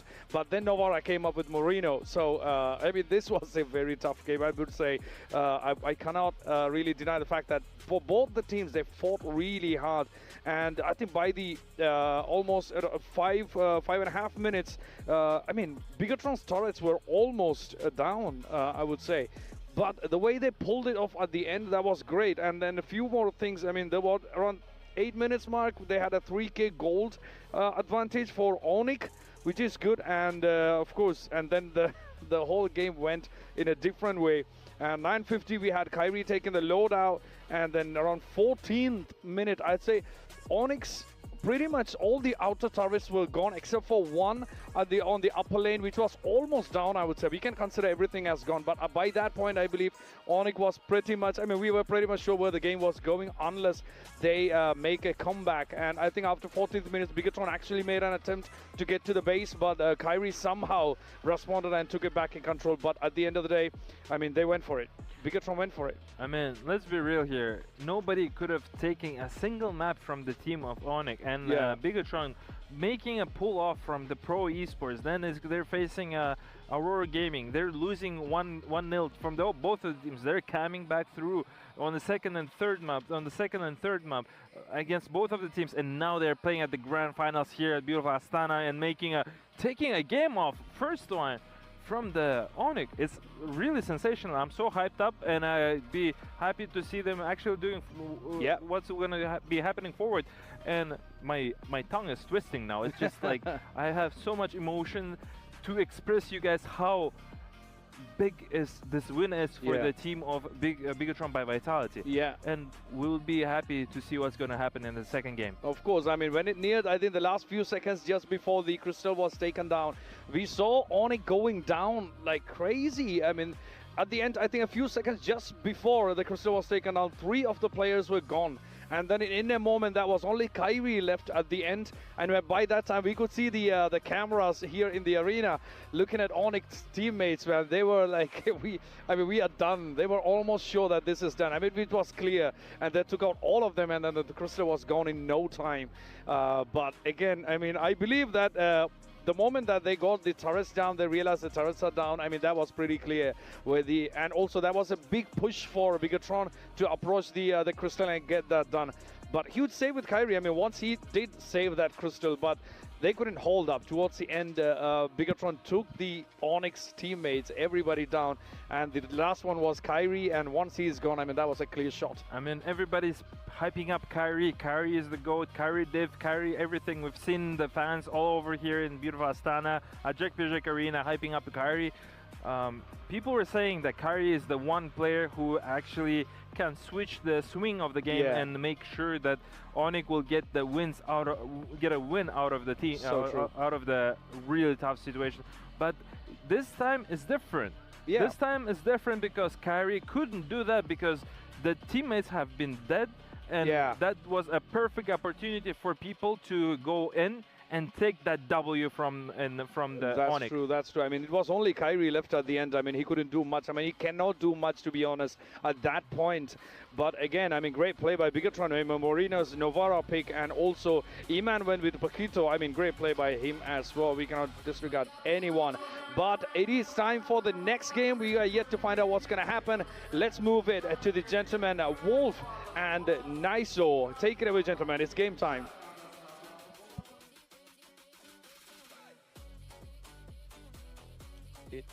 Is indeed game time for both of the teams. It's Onyx going up against Bigatron, and BTR was able to scramble a game win against them. Well, it wasn't really a scramble as it looked hectic only at first, but the moment that they have found their groove, BTR were unstoppable. Naisu, game 1 went heavily in favor of BTR afterwards. What do you think are some changes here that needs to be done by Onyx for them to get back into their winning ways? That's a great question. I think give something to Keyboy that, you know, maybe I don't want to say it's not Belric, right? Like Belric can work. He's been meta for a while, but maybe give something different to Keyboy. I think he dealt with too many early deaths just because there wasn't too much that they could do in game 1. Lutby as well, maybe draft for the Barretts for him instead of the Uranus. It looks like we might be going for the Hirara trade, of course, here again. But I don't know. I have to say that I think for Bigatron by Vitality, they just did an amazing job at getting themselves back into that game because Onyx did control the early game. Like they were even into the mid game. You got to remember they were up like 2,000-3,000 gold. So it was one of those moments where Onyx was actually doing the right things, you know, like they were doing the right things until eventually. I think you also just have to put respect on what Moreno can do with these long-range heroes, man. Whether it's the Selena, whether it's now the Novaria, which is, it's been like his hero. I mean, there hasn't been many other people that have brought up the Novaria the way he has, and it's one of those things where he's star-shattering people, and if he's not star-shattering and hitting those long shots like he does with the Abyssal Arrow, he's just providing enough information with the Astral Echo, you know? So I think it just got to a point where for Onyx, it was really hard to actually fight Bigatron by Vitality because they were never fully healthy, you know? Like someone had already taken some damage somewhere. Yeah. And to be fair, it's the draft as well that made it work for Moreno. I feel like it's not just what BTR were able to achieve with Moreno himself, but of course this is a massive team effort, including the drafting that allowed for BTR to win that. Now, what will be their first pick? There still is the Barretts. I feel like the Barretts is a good hero to first pick, but this is Uranus that they first pick with. Well, there's no Paquito, there is Barretts available, there was the Hirara, but on top of it all, it will be the Uranus apparently. Interesting first pick here from BTR. Are they just going to trade the Barretts and the Belric going to Onyx now, or because I almost expected at least over here for Bigatron by Vitality to take something else. But again, Shogun did play if I recall correctly, there was one match where he just played the Uranus like 3 games in a row. I'm trying to remember. Oh, it was the pro esports match that they had. They went 3 games with, and Shogun only played the Uranus. So, you know, this is a very comfort pick that they can build up off and gives them a lot to do. It is going to be a trade, though. So you've got the Matilda and the Hirata going over. Once again, this time Kyrie will be on that Hirata, and I think this Matilda does help activate Keyboy a little more, right? He's going to be able to go ahead and do a lot more than what he felt like he could do on a Belric, who your main job literally is to just post up that Wrath of Dryad with a flicker or not. You know, now with the Matilda, there's so much more you can take on. Yeah, and they take it away from BTR as well, which BTR would really appreciate. Imagine playing the Uranus with the Matilda, there's just so much tankiness that could be found in there. So do you now pick up the Belleric for yourself as BTR? Do you get the composition that Onyx was able to had before? But now they will prioritize the Varia, and then as well as taking this cloud for themselves. So maybe Onyx now will not pick up the Barats, although it has good synergy with both the hero as well as the Matilda. Maybe just the presence of this Novaria is enough for them to not pick up that Barats. But also it is available. Maybe now they're going to be looking for a dive. What if they pick up something like an Alice instead of the typical Bats in the EXP lane? But that will be for later on. I think that right now you're more concerned about your Keller hero. Harith is available, so is Granger, heroes that will be able to pierce through this Uranus eventually. I wonder if they just end up sitting on it. Yeah, because I was thinking Keller can just play so many different things that you typically see Onyx kind of bank that and wait. Like, it's usually the Keller pick that comes in last. So I was thinking Barrett's too, although Alice would have been great. I think Barrett's just because it's usually paired up with the Matilda, you know? Like, you just have so much of ways to go ahead and utilize your Daytona's Welcome, regardless of if it's by yourself in a flicker, or then you now have a Matilda too to kind of help you. Obviously the shields that Matilda gives, plus when that Flask of the Oasis comes in, I think that makes a big difference in a lot of these fights, and that's why Matilda has been so, you know, valuable for a lot of these lineups. And you gotta think too, now that you know this is back-to-back games for Moreno on the Novaria, like, you've got to just respect that you essentially will not be seeing Moreno. Like, that's one thing I noticed about him, like, playing Novaria. Not only his accuracy, like, crazy, it's also just part of the fact that trying to find him, trying to get to him, it almost feels like it's too difficult of a task for Onyx to do, because his positioning on the Novaria is just really good. Obviously, that really helps because, you know, she can kind of go through walls and stuff like that. So it's just one of those things where, again, it provides so much vision. And there was a time, remember, when Novaria was like the go-to pick in the mid lane, and, you know, she's had this kind of resurgence back into the meta now.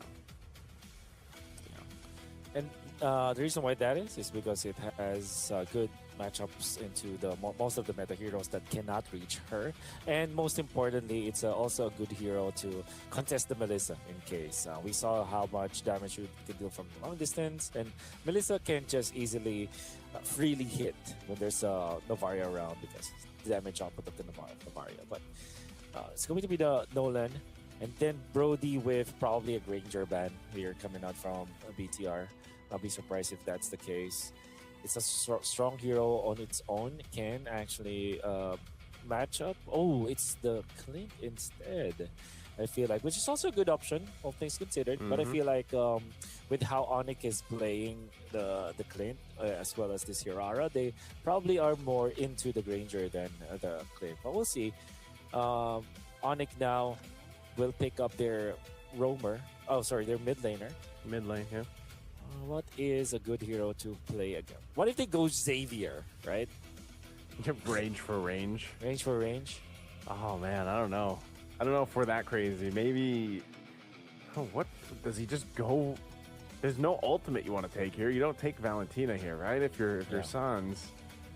I mean, other than... Okay, now I guess you do. No, the Astral Echo is actually a good ultimate to copy, all things considered. Which one? The Astral Echo. Astral Echo, I guess so, yeah. At least you have your own. But you gotta get to him, you know? Yeah, exactly. You gotta reach him. That's why I was kind of second guessing it. Like, you gotta get to Moreno, you know? The whole point was that's so difficult to get to him. Yeah. Let's see. Last two picks. What are you thinking now, BTR? All right, they still need their jungler and then their roam. So I think at this point, you know, you're against the Hirana, maybe just the Harley. That's probably the only other option we've really seen other than the Fanny come through. So they might get Rafaela Harley. Unless they do something different. So this is Roam Rafaela. Rafaela with the Hayabusa.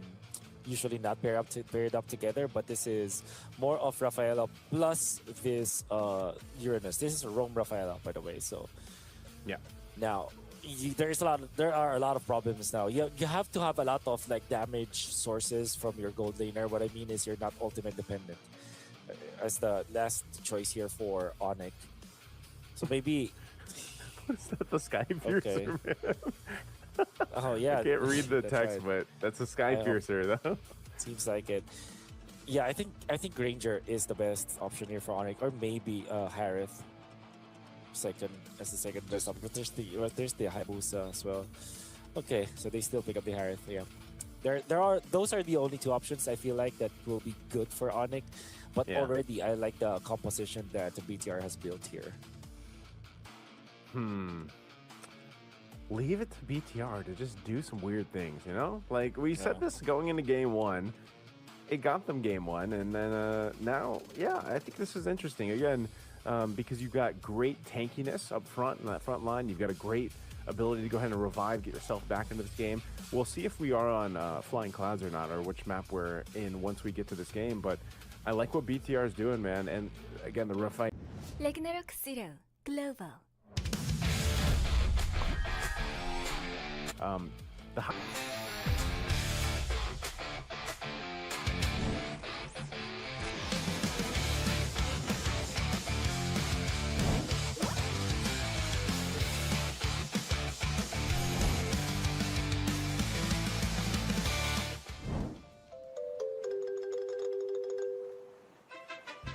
with us, you guys can let us know who you think has the upper hand in this. Let's jump into the game. It's game at 2 in this best of 5.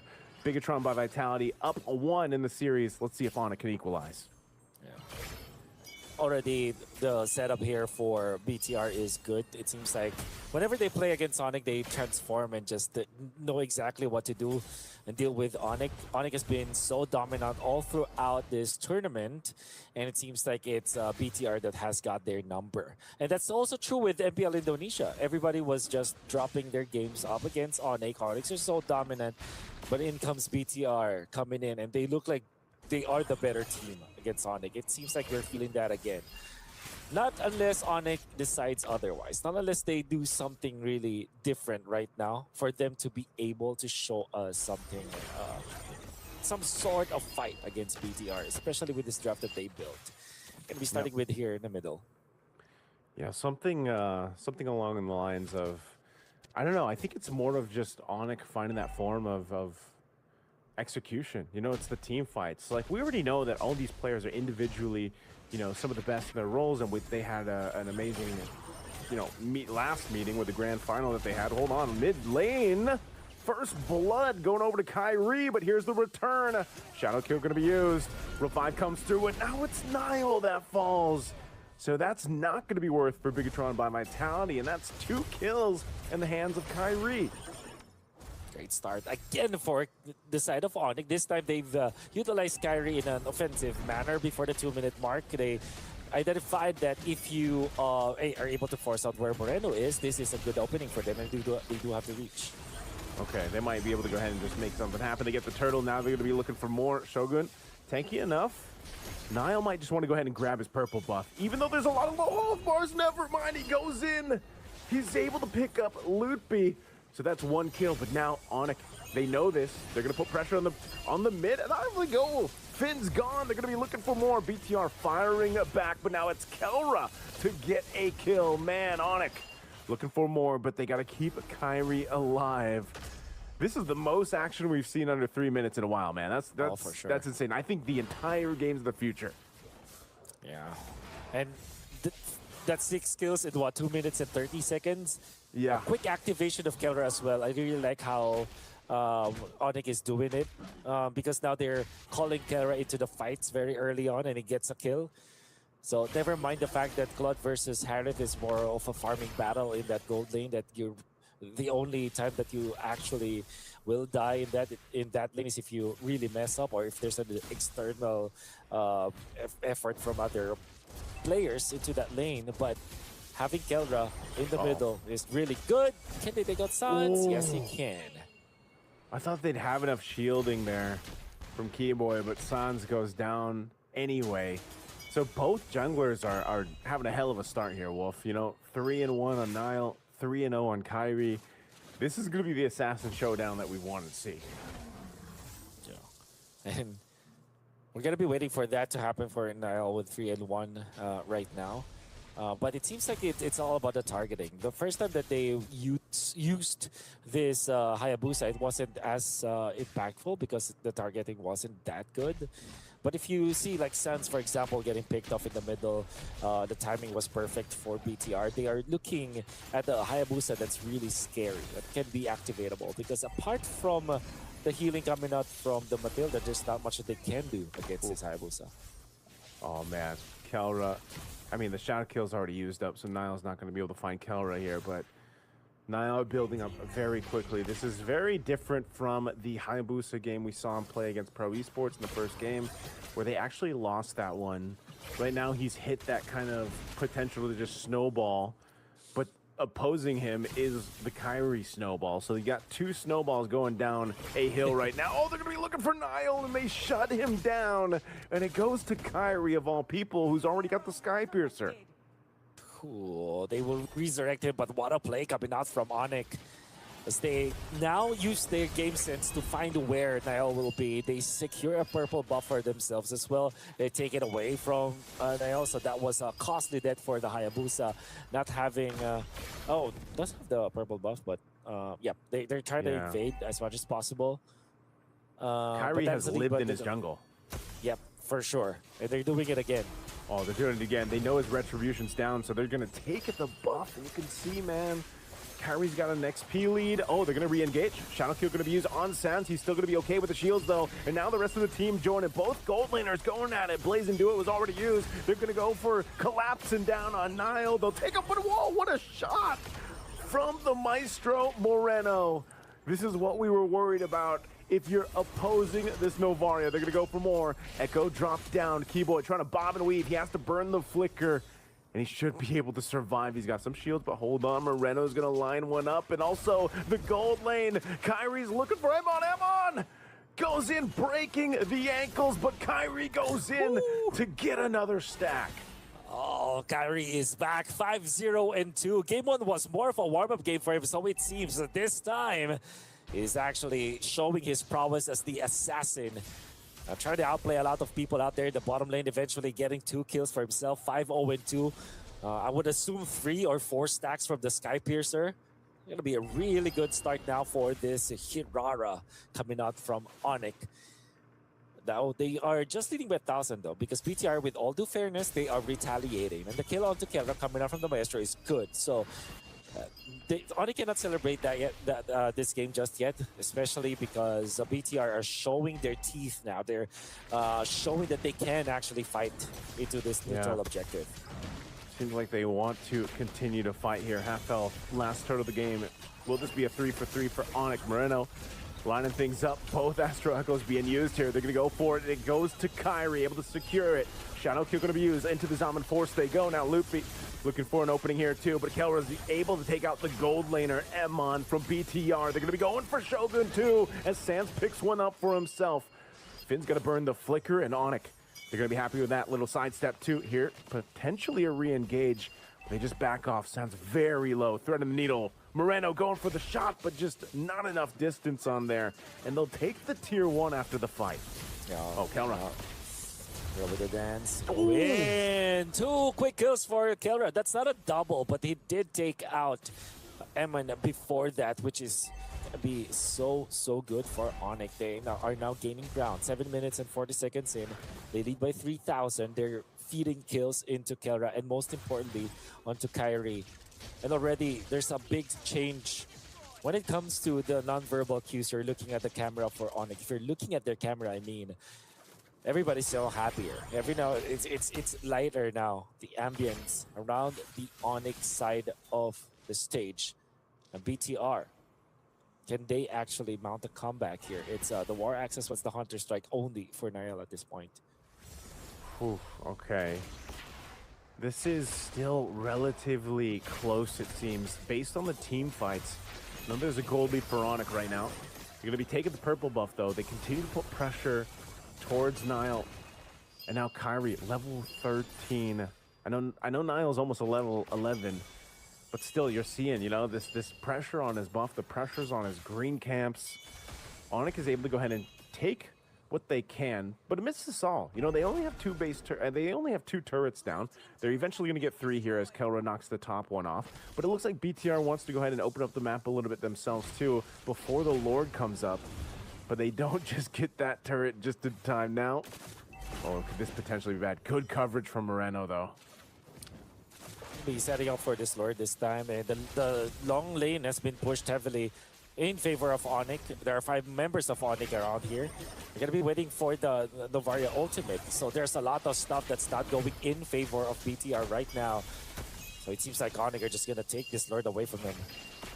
Yeah, this is a Lord that they control the domain over. They'll go ahead and grab themselves to the Lord. Now Onyx can start to look to take down tier 2 turrets. I'm not sure if they're going to get to the base ones just yet, based off the way that BTR has been fighting.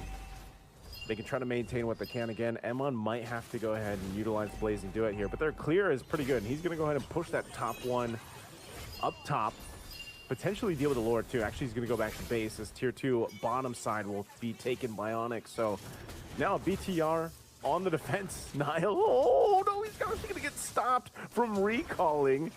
He's going to be able to escape this, but Kyrie is going to chase him down. Oh, he goes back. Let's go. He's going to go into the jungle, and now they're going to hunt him down. Niall's going to have some fancy footwork for this. Oh no. He gains some space, but oh, Keyboy's going to chase him down. Anyway, utilizing the flicker, and he goes back to the shadow, but Niall's got nowhere to go after this. He's been hunted down. Let's see if he can take out some minions. He's going to buy a little bit more time for the rest of the team until he's eventually taken out by Kyrie, and that's another stack for Kyrie. Yeah. With all the fairness, Niall actually showed some really good moves out there, using his quad shadow to eventually disjoint the circling eagle, but enough time for BTR to gather themselves and defend top, especially because there is no Onyx. There's not much Onyx heroes that to force this issue out, but now they will still go for this Onyx. Oh, Loopy falls. Shogun could be next here. They're going for it. Shogun, oh, barely surviving. BTR will be able to go ahead and defend. They maintain that top holy defense shield. A shot on Kyrie, but still, I think they're happy with that. Again, as I mentioned with that first Lord, they just want to go ahead and get the tier 2s down, potentially take out some base shields, but they don't get all of them. So I'd still say Bigatron by Vitality amidst it all, another 5,000 gold behind, but they're still holding on. What they're going to start playing into is now Emon's power spike. That's one of the main things. He's got the Purify, so part of what Onyx wants to do is get that, you know, pop that Purify, make something happen here. But even Niall's got to look for that window, right? That opening to go ahead and use that shadow kill to either follow through after the damage of the Blaze and do it maybe, or maybe vice versa on how they want to approach that. But let's see if BTR can still fight into this. They still have 30 seconds before that Lord comes up. Yeah. I mean, using the ultimate again, the Astral Echo to find 2 and maybe just poke Keyboy. Niall is, you know, utilizing his ultimate, a very ambitious one of that, although you can see the progress. Okay, the defense coming out from Onyx. Shogun just standing there menacingly, saying, you guys got to go through me, basically.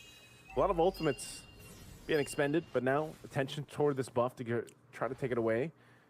Kyrie will be able to do that. So this is all part of the plan, I feel like, for Onyx. Yeah, especially if they're forcing the Astral Echo out, right? So it will now be available, fortunately. Well, I guess Moreno knows exactly what the cooldown is, and he timed it perfectly for the Lord to be up. So now they're ready. Hayabusa is going to be split pushing top for a little bit of defense on the long push, but Onyx feels like they can burst. Yeah, they're going to go ahead and fight for this Lord. It looks like they want to just give this one a go. BTR in space. Loopy quite low. He's going to guiding win on out. Now Niall jumping in with a shadow kill. They're looking for a kill. He's able to go ahead and proc the stack, taking out Loopy. Winter Crown could be used by Kelra, but Kelra could be next, and he goes down too. And now Onyx falling apart in the Lord fight again as Keyboy and Kyrie are trying to run away, but what a shot! Again from the Maestro, man. They have to get rid of this Novaria, because that's going to be a Lord going to BTR. Unbelievable coming out from BTR. Again, winning out of nowhere.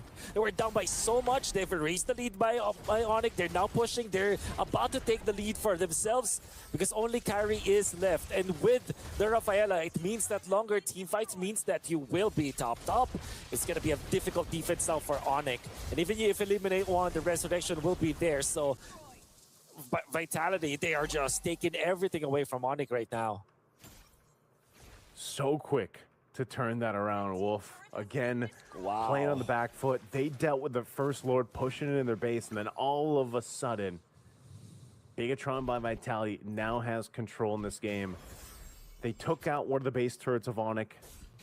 It's their turn to go ahead and take some green camps and resources from them.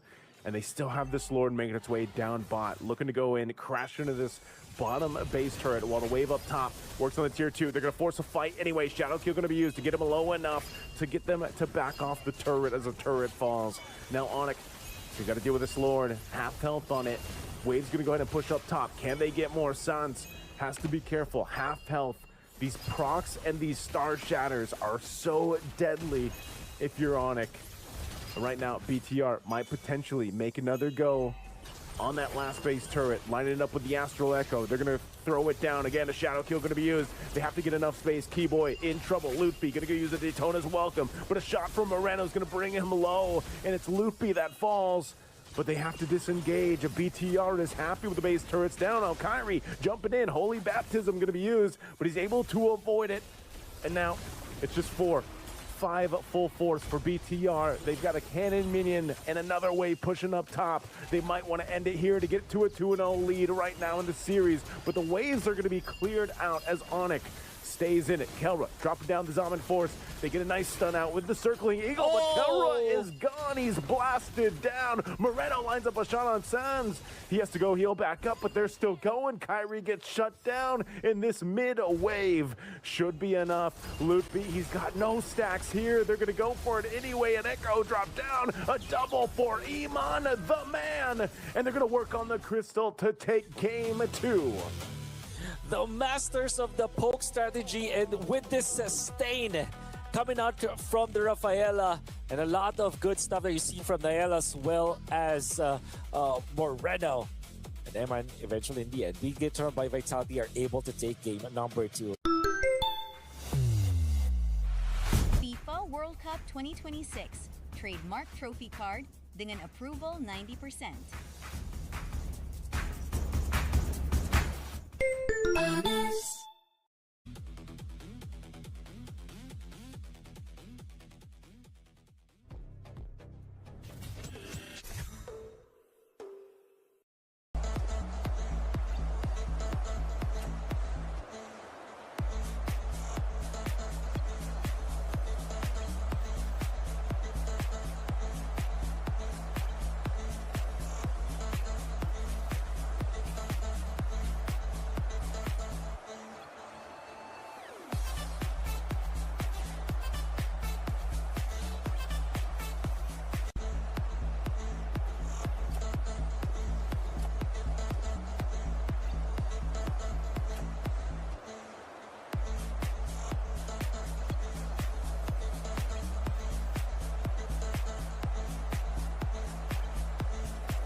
what a surprise, guys. Onyx, if you guys hear me, wake up. Wake up. I have no idea what's happening right now, because this is unlike anything that we have seen until this point for Onyx, right? It's the first time they lost to Bigatron by Vitality. This is the second time now they're losing actual BO3, let's put it that way, to the Bigatron Vitality. I mean, guys, they won 2 games against Team Aurora yesterday, right? With a pick of Novaria. The hero has been, let's be real, it's not the most pickable hero at this tournament, but I mean, you guys are giving them, alright, maybe you guys have plan and you guys are giving them the first game, and then now you guys are risking, and then now you guys are losing to Novaria. Now it feels super bad to you guys. I mean, you guys are in a verge of elimination here. I mean, you guys are verge to get the second place if all you guys won. I mean, you guys need to step up. We'll be talking about this more. Let me appreciate one more thing. It's a Freedom. Freedom, thank you very much for sponsoring this event, and we can see how Bigatron is actually winning the Onyx here because of you guys. I appreciate you so much. Thank you very much, Freedom, for making this event and everything possible. Moving forward, now 2-0. Like, you guys are not banning. Like, you saw how Aurora lost to them when they were doing 1-0. Now they're 2-1. Aurora lost to them. All right. The first game you guys are giving Novaria. Okay, they lose. You guys lose. Second game is the same thing. I mean, they are racing ahead, right? I mean, Bigatron's on a roll so far. I mean, we are yet to see. By any chance, if the next map goes to Bigatron again, I mean, we are done. We are pretty much done with the grand finals. We don't know yet. But great performance, I would say, by Moreno with Novaria. And, of course, Nanel also had put up some great fight right there. We got the highlights up on the screen. As you can see, this was a tough fight for both of them. But I don't know what went wrong with Onyx. Just as the last one, I mean, the first blood went to Kyrie again this time, and starting with a double kill, to be honest. And then I think it went pretty much head to head when the game went on. It was like they were catching up on each other as the game went on. But we are seeing the early games, as they said, it's 2-2, and at some point, I mean, Onyx had a lead of 5k gold, but that didn't help at the end, right? Yeah. Also, I'd like to shout out for Shogun for playing a phenomenal game on Uranus. It's been clearly like really good play from for the whole team of the Bigatron by Vitality here. I mean, we saw the team fights were even all the time, and we couldn't tell exactly who's winning, who's not. It's been always close back and forth game. I'll give a respect to Onyx. They've been playing phenomenal as well. I mean, just to be fair, it's like 2 games in a row we see very tight games, but the end of the game, who's winning is Team Vitality. You guys are taking one bad fight, and then it takes your towers down, your turrets down. Yeah. Completely, it just aberrates your all the turrets are down, and it's just so hard to do anything when when all your buildings are getting exposed within milliseconds. Yeah, of course. I mean, every time Onyx, as you can see on the highlights, every time Onyx grabs a kill, Bigatron has been chasing them down, and at this point, around 15 minutes there you go. I mean, Bigatron actually crossed the kill points right there, and of course the load strain helped as well. But there we go. I mean, as you can see now, 15 minutes, they did not have any turrets at all. No outer turrets, no base turrets. Everything's gone at this point. There's nothing. There's just naked throne, and it's been being harassed right now by the team of Bigatron Vitality. I mean, the guys look humble. They look at their face. They're very serious and stuff. And now, I mean, team of Onyx as well. So we have the stats up on the screen now. 17 kills against 12 kills. I mean, we had some in the middle around 5k lead as for the gold for Onyx, but that didn't help at the end. And as you can see, where is Moreno? There he is. 12 assists, man. Like crazy 12 assists. And just like, look at the Finn. He has a 17 assists. Then my man has participated in all team kills. And whereas in Kyrie, on the other hand, 6 kills, 1 death, and 4 assists there. I mean, what an awesome performance from Kyrie, but you can't really fight. What I wanted to say in the first game, game 1, when you were mentioning about the Kyrie. I mean, we say you can't fight you're a lion, but the lion can't fight 5 people at once. When you can't simply, because we're playing a team game. This is a team matter, and for you guys to do well, you need to trust your team, and you can't play only for one hero, and you have to have a good strategy for MMOs. And for that, we'll help you guys watching our all games at phygitalplus.com. There you can watch all the strategical games and make sure you get your strategies up just like us do. And thank you very much. Make sure to watch all the games, all the disciplines throughout the link down below. Moving forward, I mean, I didn't expect Onyx to be a 2-0, 0-2, and one step close to lose the finals. There we go. We got the stats of Kyrie against Nanail right there, map 2. Yeah. And what are we looking at? I mean, it was interesting to see the last in the last map, we had kill participation almost like 50-51. Yeah. I mean, that was interesting to see because it was not too polarizing as the previous games. Now we are seeing more of towards the 83-71. I mean, it's coming up. But, I mean, Kyrie did his best. I mean, we can't say he sticked with Hirara for this one again. He did well. Yeah. I mean, Nanail, good performance as well, and the MVP, we are yet to find out who's going to be the MVP. It's going to be interesting to see. I have a huge feeling it's coming back again with Marino.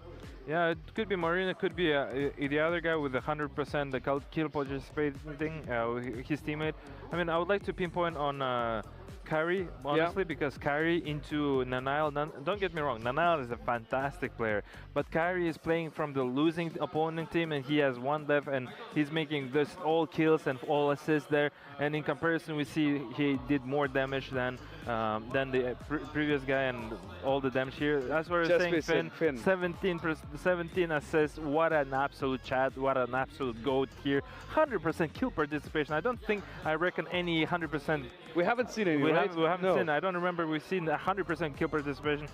Finn, what a chat, what an absolute legend. That's why you actually won the game, because you were playing amazing, and keep working like that, keep working like this, and maybe you get the champions right now. We'll get to see. I mean, you're one step close for getting a new champion. Exactly. I mean, the next game is going to decide if you're going to even have more maps after that one, because if by any chance Bigatron actually managed to win the next one, I mean, that ends there. The whole MLBB championship ends there, and Onyx is not going to be taking the trophy away. So we still have to find out what happens, but just before that, I mean, let's give you a huge shout out for the fans, but let's watch a video of yourself. Let's take a look. The atmosphere of the Phygital Games of the Future 2026 in Astana is not only about high-tech competitions, professional athletes, their feelings and emotions. It is also about many small parts which make sport what it is. Entertainment, bringing people together and sharing joy and sorrow with each other. The fans create a delicate ecosystem in which the strength of the athletes amplifies tenfold. And this is why we find it so important to ask, what makes our fans the way they are? Let's welcome the crowd of the Games of the Future. What do you think about the Games of the Future 2026? So first time at Phygital Games, first time in Kazakhstan. Unbelievable. I didn't even know things like this existed, so I've been blown away. Very different. The Games of the Future is the best opportunity to Kazakhstan and especially Astana to promote our city, our country to other people who travel for this event. I think that the Games of the Future is it's a really nice opportunity to join the video games and the physical activity. So I think this could be the great opportunity to show to the young people how we can do activity also that we play video games. So I think I'm physiotherapist. I take care of professional e-sport player, and the physical is we need. So I think that is the perfect mix, the perfect match for the future of the video game. Nice to hear that. What games have you already visited, and which ones did you like the most? The Phygital shooting, the soccer, the football, and the third one will be, and dancing, and this will be my fourth one, the MMA. So far, favorites, I think the shooting and football. I've been only in 2 games. It's football and MMA. And I love football, and it's very interesting format of football where only it's like mini football. And MMA, I didn't see a lot, so we will see how it be. Here with the physical Spain, again with Spain, we came with the basketball, football, soccer, and Counter-Strike. But normally I have been working for football and also for basketball. But it's true that in the last few years I'm training me as a person in MMA. So I think that you can do all the video game, but it's true that for a long time I prefer FIFA. Also, I have been playing football for a long time, so I think we are all addicted to FIFA, but sometimes we play with the other people in Counter, Valorant or LoL. Wow! Tell us, do you like the digital part or the physical part more?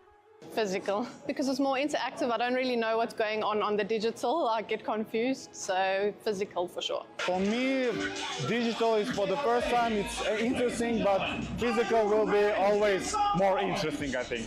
Yeah, it's what I told you. I always play in video games, so I love video games, but it's also when you are in digital games, you need to do both, so I think that is a great opportunity to do. I love physical, when you train you feel good, but also I love video game because when you win you feel also good. So I think I'm trying to introduce that kind of specialty in all the school, for young people, in activity people, so I think I prefer both. Nice! Can you share who you root for in the finals? It's my first day. I saw only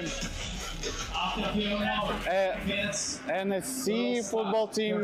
I don't know how it's called exactly, and I very like them. I think they went from South America, and the way they celebrated their win, it's very interesting.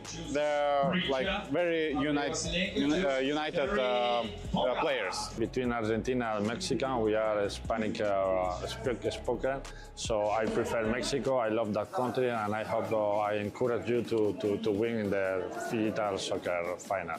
Let's go. Finally, what do you think about perspectives of the games of the future? I think it's going to grow a lot, and hopefully we can bring it back to South Africa as well. It'll be good. Yeah, I definitely think it's going to grow. Yeah, I think the perspectives are good because now digital games are very popular among young people. So I think it will be very interesting in the future. Yeah, I told before now, we were talking about that. I think the perspective we must to know more about this specialty, to introduce in the school, in different countries, with population that they don't do a lot of sport. I think that is, if you play video games, it's cool to introduce to the physical, and you do physical. Normally, all the people, all my professional players, they play video games in the free day, on the day, and the rest of the day that they are not training physical. Thank you so much, everyone, for answering all of our questions. We wish all of you to have fun watching the tournament and the teams you cheer for. And that was a huge shout out to every fan, everyone who's watching.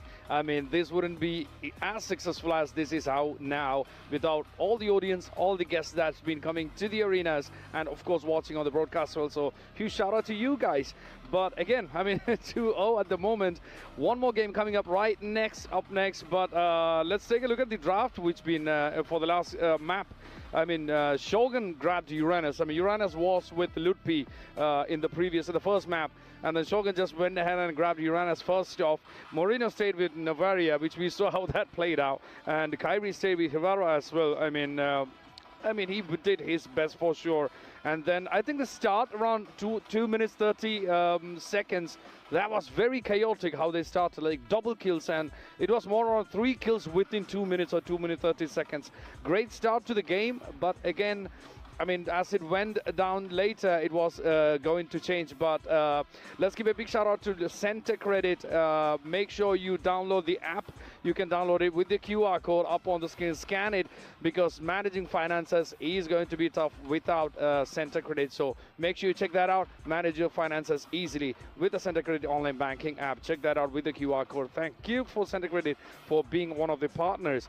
And then as we went, as I said, the initial start for the last map was a bit chaotic. I really thought that's going to go ahead towards the end as well. I mean, that was around 2-1, a double kill for Kyrie, and of course, I believe the Bigatron got 1 kill as well. But that was very good start, to be honest, for the game itself.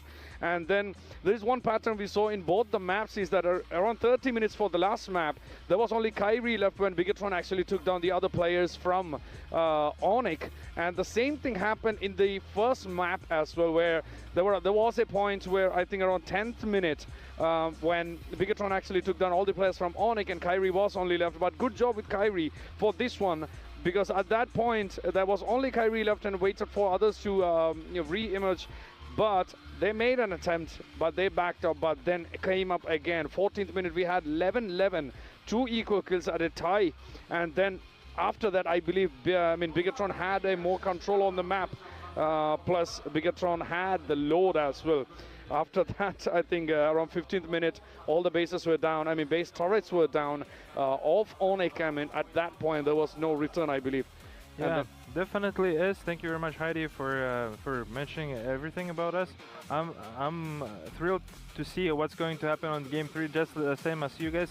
We're gonna give our words to our beautiful casters, Niso and Wolf. Please take it away, guys, and let's enjoy our game number 3. Thanks so much, Heidi, as well as Ilyas says. We are indeed heading into a game number 3. There is a massive potential out there that this could be a 3-0. And it's not to say that Onyx is not showing anything, showing to us that they are worthy of this grand final. They did start 2 games with 3,000 gold leads apiece. And I think that it's just BTR finding better Lord fights. And it seems like BTR is showing us, okay, this is not a snowball meta anymore. What this meta is good team fighting, good sustain, and a lot of pokes with the Navaria. Naisu, do you think that game number 3 is a game that finally Onyx gets a victory with?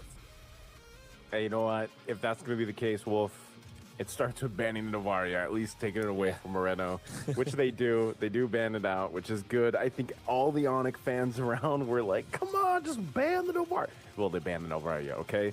But this could leave something open, too. This might mean we might see Moreno just pick up a Selena.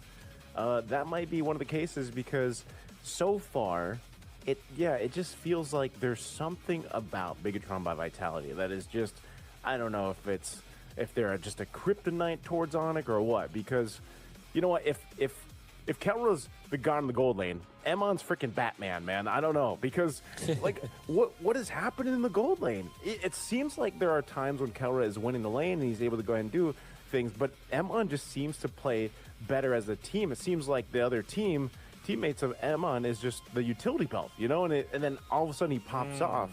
And that's something that I've been noticing here more that we watch Bigatron by Vitality play throughout this Games of the Future, is the way that they kind of move around the map together, but also the team fights. Like, I always look at the team fights as sort of this kind of choreography. And if you really look at what Bigatron by Vitality does, they're so good at that. Shogun is just that guy to be up front. You know, obviously he has to do that, especially with him usually picking up the Uranus.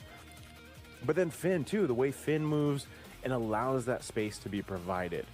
Think about it. Niall's jungle was just destroyed half the time by Onyx, you know? But still, somehow, he makes this hero, the Hayabusa, who barely gets picked by anyone.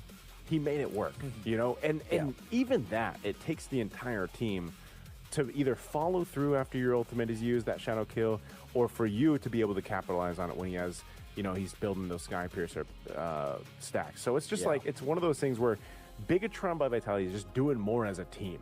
You know, is Marcel the answer to change things, hopefully, and not have a grand final be a sweep?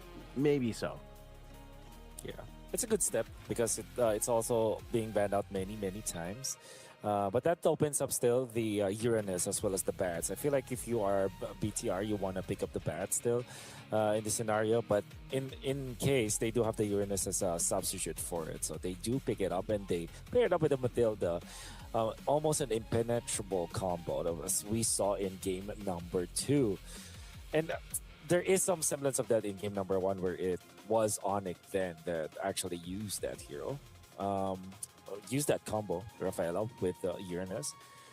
But overall, we already know that this is such a good combination all throughout that you can really just plug and play any kind of jungler in here. Maybe you can get the Nolan eventually, or as we saw earlier, it was the Hayabusa, because there's so much that the Matilda as well as the Uranus is able to achieve. Especially up against someone like a Marcel, who is not a burst type of hero. In fact, this is not a hero that also facilitates for a burst, right? You really trickle heroes down with the Marcel. So they do pick up the bats, and this time there's the burst that you're looking for. There's the immediate takedown. And with the Brody, the torn apart memory, it seems like this is the answer. Because even when you guiding wind through it, once you have the stacks, the torn apart memory will actually be able to take you down.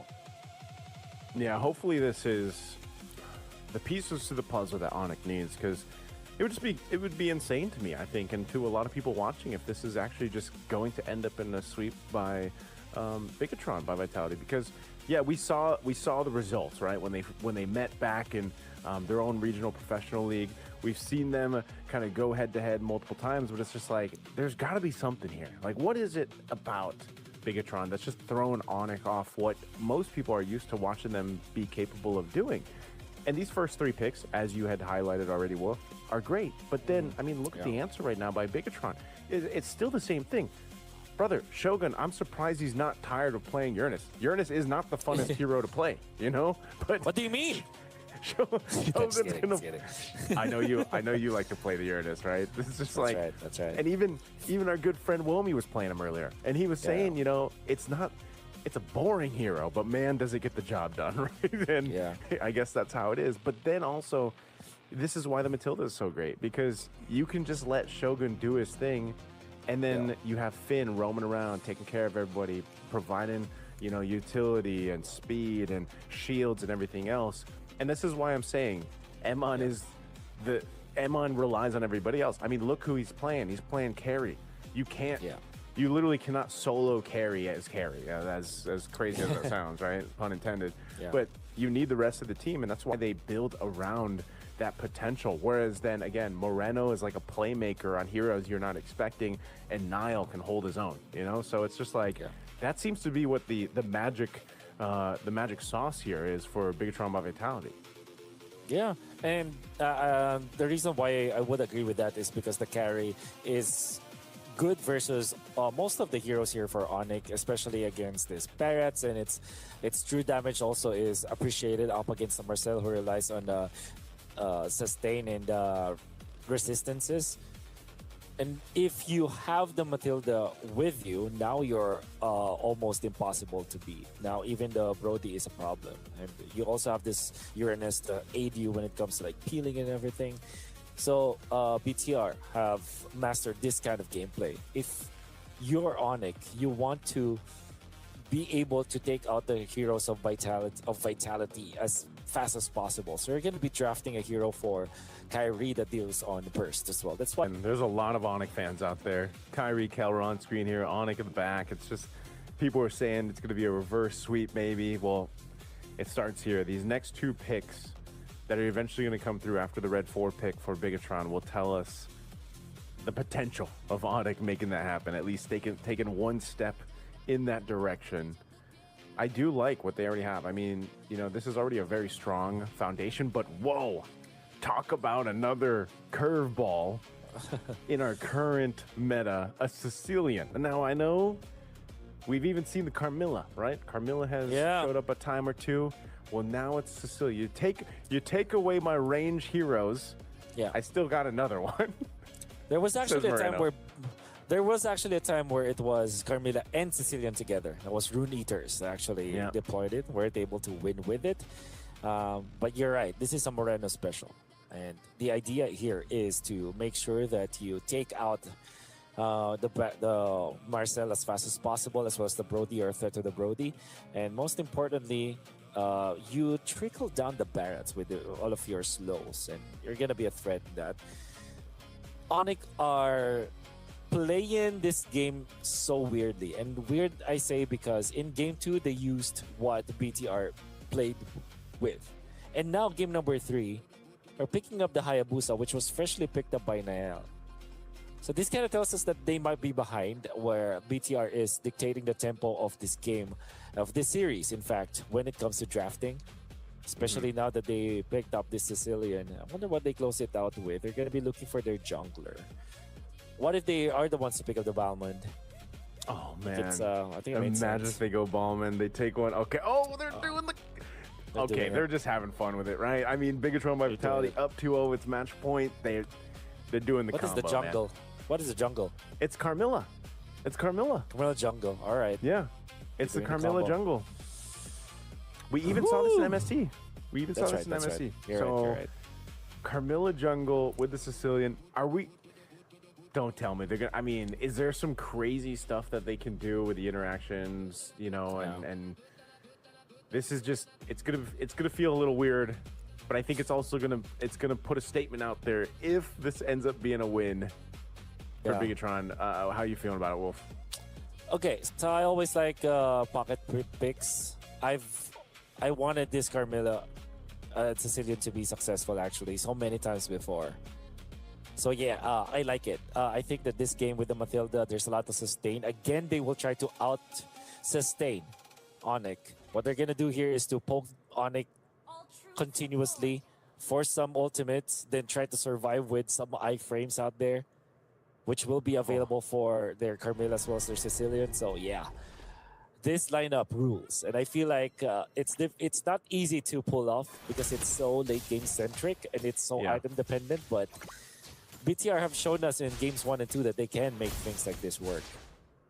Well, we're going to find out if this is going to work or not. Ladies and gentlemen, welcome. It's game 3 here, potentially the last one. Games of the Future 2026. Bigatron by Vitality is at match point against last year's champions, Onyx. Will they be able to go ahead and get it in a sweep with this lineup? Or will Onyx take one game and extend this series? We'll find out here. A lot, again, I think has to rely on the potential to make this work. Here's one thing though, Wolf. You can't let this get to the late game, man. Yes, because otherwise, like we've seen before, Sicilian is just going to be stacked up, and it's not going to be a fun time if you're Onyx. No. So how do they deal with that? They're going to be using this Marcel to be aggressive. Maybe the third turtle is super important here for Onyx. That's why I feel like that also coincides with the fact that the Hayabusa will now get the important items. So it has to reach critical mass. And of course the Brody. You got to be very intentful with your Brody when you draft it. That means that you have to activate it properly. And we will see how Kelra will play with this hero. To be fair, they will have to go through a lot of sustain coming out from BTR. But if they do get the burst, the initial burst, which they are very scary with, they can actually stop what BTR wants to do. Oh, Shogun. Okay, he'll Guiding Wind on now, but the Shadow Kill is going to be enough to get that first blood in the hands here of Kyrie. Oh, the Sanguine Claws. And then they get trapped into it. Kyrie goes down. Good use of the claws there into the back. Impact. And now this turtle is up, but they'll just wait. They can go ahead and wait for Shogun to get back to this. Again, Broken Wall is going to keep that turtle there. There's a Feathered Airstrike coming down. Artillery, it's going to take out Nile now. Bigatron, do they just want to try to capitalize this on the turtle? They're going to go for it, and Sans will secure the turtle. But Moreno does fall, and now Bigatron trying to disengage from it. Oh. And everything fails. It's going to be Sans to save it. Look at that wonderful play coming out from Sans. Using this Farsa, of course, with the Feathered Airstrike at the last moment so that they can take out the Carmilla. And good shot calling overall coming up from Onyx. We don't know exactly who made that call to still fight even when Kyrie has been lost to them as Lutpi will be able to take a kill down the bottom with the aid of his teammate out there. So again, Onyx starting real strong, just like in previous 2 games. Okay, now they have to maintain the kind of lead that they've already built for themselves up to this point. We'll see if they're able to do that. I think this is just a call for a readjustment that everyone's kind of needed. It's not that they haven't controlled the early game in the past 2 games. It's just somehow it's slipped through, and now they put pressure on Emon. Feathered Airstrike dropped down. Kelra's going to be able to get a couple shots off. He already used the torn apart memory, so Emon's going to survive. Are they going to rotate up there? You know, he's still dealing with pressure, but they want to go for this anyway. Golden Hour used up. Niall's looking for his own steal. He's going to get trapped into this, but the fight's already going to break out, so Niall is still there. Shadow Kill going to be used. He's going to take the majority of that damage. Oh. So Niall is gone, and now next is Finn. Sans, and they're looking for more, and Moreno will fall too, so Onyx will find nearly everything they wanted.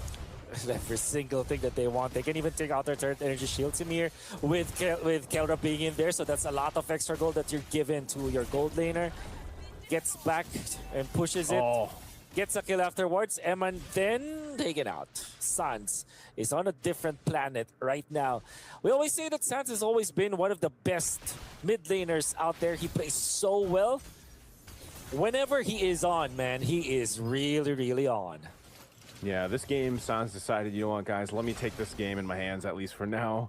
But it's just been different because of the pace that they're able to set. You know, this is also Onyx Turtle go ahead and take. You got Kyrie swinging over there. Everybody is a big threat to Bigatron by Vitality right now in this game. And Keyboy, too, on the Marcel, which we usually see banned out. There's a reason why it was prioritized, picked up. He's able to go ahead and provide so much information and just be annoying. I mean, look at him right now, just staying in the jungle over of Bigatron by Vitality. And also, again, with this kind of unique pick, maybe this is one of those cases where they oh my goodness, Loopy, yep, he took the purple. Loopy got the purple, so that maybe it's one of those cases, Wolf, where they just kind of overcooked, and Sans gets another one on Emon. Yeah, sometimes there are just games where you are so ahead and you are incentivized by being so aggressive. Sometimes you're not, but this game definitely is a game that incentivizes aggression from Onyx, as they are now controlling the map and they're taking so much away from BTR. However, it still is the early game, right? If there's anything that we've learned from the past 2 games that we've seen, is that you're never going to be complacent if you're Onyx. There could be a lot of angles for BTR to eventually come back from this game. Yeah, this is, okay, Shogun, he just tried to do what he could. He knew that he was caught out. The rest of the team's fighting in the mid lane, though. There's just not enough damage. I mean, Loopy enough, able to take those bad impacts, and now jumping forward, Keyboy has to flicker, but there goes a kill to Emon. He's able to go ahead and trade, so it's the XP laner for the roam. The kill that Bigatron by Vitality needed here, but they're still massively behind. Yes, we've seen this before, but not this much of a deficit in between both teams, and it's about 6,000 gold. So we'll see. Bigatron by Vitality needs to cover some grounds. BTR, though, they can try to push this tier 1 turret, but look who's around the corner. Kyrie's here. They know it. They've got to go ahead and get back. Sans is also rotating up. They want to go ahead and fight this. Looking for a feathered airstrike. They're going to drop it down. Retribution used. Emon trapped by himself. Doesn't have Finn next to him, so he goes down. That's unfortunate. No, unfortunate, but at the same time, Onyx are now in a spot where they can control this turtle because of that. The push up top also, my comments as the Brody is there. As long as they see the Moreno Sicilian, they know that they can push. From the other side, of course. Yeah, this is one of those things where, yep, 3 for 3 turtles go in the hands of Onyx. Onyx has ballooned the lead up a little bit further now, 7, almost 8,000 gold. And it's this is why we were saying, you know, it's the case of you just don't want to allow this to get to the late game. There's still potential that it can, but I mean, in this case, for Onyx, it would look really bad if somehow this game got away from them.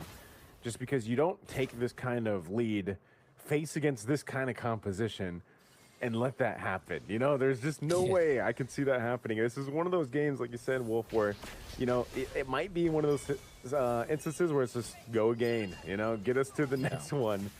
Because right now it's just too much. And Onyx, you know, they got to wait for the Lord to come up, and there's still a minute and a half, so they're just going to go try to get the shield down here. Feathered Airstrike being dropped down. They want to push this wave in, but they can't get the shield just yet. It'll be settling with this one for now, as they're slowly trickling down the resources of BTR. If they are oppressive this time with this Brody, I think they can easily take this game, and especially you cannot wait for when the Bat's impact coming up from Moreno is too much to handle and you're not able to push anymore, and you're gonna be put in a game where it's finding Moreno all the time. Yeah, don't want to be in that spot for sure. Yeah, they're going to put pressure here at Tier 1 and the base. Feathered Airstrike drop down. Emon in trouble, has to get away again, but Sans will burn him on it down, able to take one, and now Golden Hour are going to be dropped, trapped in it, but turret goes down first, and they go back to the fountain to heal up, and that's going to be the shield popping up finally here in the mid. They might be able to get the bottom, too, with 10 seconds still in the death timer of Emon. Rockets being thrown out here. Dragon Shogun back. Kelra is able to get a couple stacks here. Still tanky enough to go ahead and take that damage. Feathered Airstrike once again, but they hold on to the shield. They hold down the jump. They want to try to go for an exchange here, BTR, but they can't. 5 seconds before the Lord has happened, so these are the games, these are the moments, specific moments that you have to look out for if you're on it, because these were the moments where you lost from the previous game. So look at the jungle, man. Yep, it's all on it. The Carmilla is just, it wasn't it. Yeah. We've seen it before, but you're down 3,000 gold. And I think all he had was, what, Cursed Helm and another half item, basically, at this point. I mean, that is not where you want to be. I'm sure this one, once again, is probably, I don't think it's going to be an ending push here with this Lord, despite being up this much, but because they can still relatively clear out these waves, they can still hold on, but they might lose all the base turrets, especially since the shields were worked on, and Onyx got all these waves lined up. So they're going to start approaching the base here. Yeah. The last time this happened, though, BTR were able to find something, so you got to be careful if you're Onyx. Feathered Airstrike being thrown down. Golden Hour already used, too. They're going to clear out that Lord. It's nearly taken down this mid turret. They're going to jump in with the Shadow Kills. I thought Kyrie was going to use it. He actually holds on to it. So still, the Lord is cleared out. Now this bottom wave pushing forward. Bigatron, this is what we were talking about. This lineup allows them to clear these waves. And this whole time, this is the thing. Moreno's getting stacks here. Once again, they got to press onto this turret. A Feathered Airstrike dropped down. They're holding on, though. Clear out the waves. Okay. Not too bad at all. Not too shabby at all for BTR, but they do lose their mid lane turret, which is going to be annoying for them to deal with. And now there is going to be the purple buff take coming out from side of Onyx. 90 seconds. That's another important milestone here for Onyx that they have to really be careful about, because not only were these moments the turning points in the previous games, but also it is a point where you're gonna see whether or not you can actually take out the Sicilian, because Sicilian eventually will be a problem. Right now it isn't, but eventually it will. Yatona's welcome. You're gonna go ahead and throw Shogun down really low. Can't escape, and now trapped in the golden hour. Finn circling Eagle. The rest of the team taking the shadow kill here too. They're trying to get back to the base, but Keyboy jumping forward. Moreno's still gonna be able to survive because of the health. And now Finn in trouble. Kyrie will just go ahead and grab this one. It might take him a little bit longer, but Finn knows it. He's gone. And now the rest of the team of Onyx in this base with a wave pushing in. They've got the full force. Kyrie might not even need to be here for this, but they're going to do what they can. BTR on the defense, trying to clear out the waves. Daytona's welcome. Going to be used. Winter Crown. There's the Feathered Airstrike. They take out Nile. Lootby is in trouble, though. He does fall as Shogun's able to get it. The Shadow Kill is already going to be used. Now they have to heal up, but they're looking for more. They have the stacks there, and they're going to go for Emon. They're going to lock down on the Crystal. They've got a wave, a cannon minion, but BTR will still be able to defend. They hang on. They use the golden hour, I guess, to stop any kind of progression coming out from BTR, but I guess they just are aiming to get this Lord for themselves, which they will, freely, this time. They have inflated their own lead. by about 13,000 now. 13,000 gold. And there still is a chip on their shoulder. Because of whatever happened in games number 1 and 2, you cannot be complacent if you are Onyx. But then you have a titanic lead now, though, with 2 turrets also down in the middle. So there's a lot that they can work with. Naisu, would you feel like there is still an angle where BTR eventually wins in this game? Oh, man. That's so... I feel like that answer lies on if Moreno can stay alive. And Emon. I mean, even for Emon, you know, on this carry, he's kind of had a really tough game, honestly. Moreno's going to go ahead and try to clear this wave. Shogun will go ahead and tank this up, but this is an opening for Onyx to go ahead and take. Consecration's already going to be popped, too. They displace him a bit. Feathered Airstrike going to be dropped down, and Moreno still going to be alive. He takes a couple shots from Kelra, but they're going to clear out the Lord, and now Shogun falls. The front line is gone. Emon doing what he can, guiding Winds on out, but they clear out the wave again.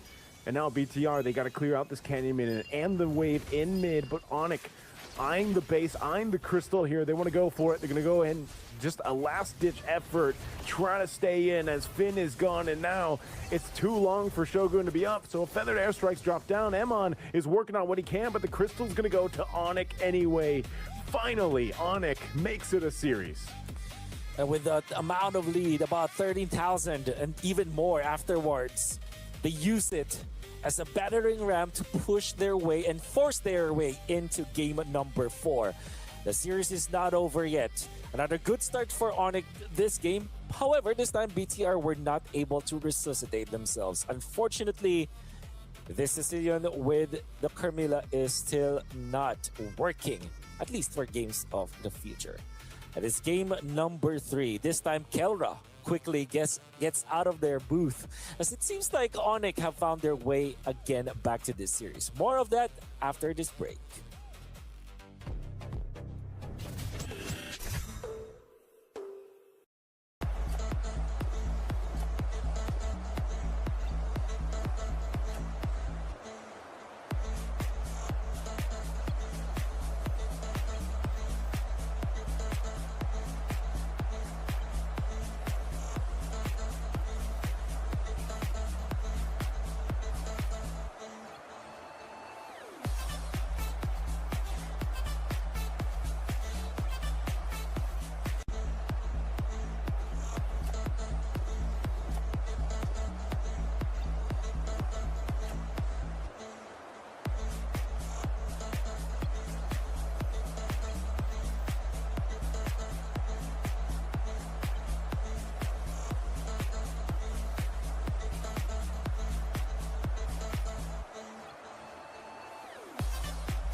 Niso and Wolf for your commentating. As you guys were saying earlier, finally they have found their keys, right? The Onyx? Yes.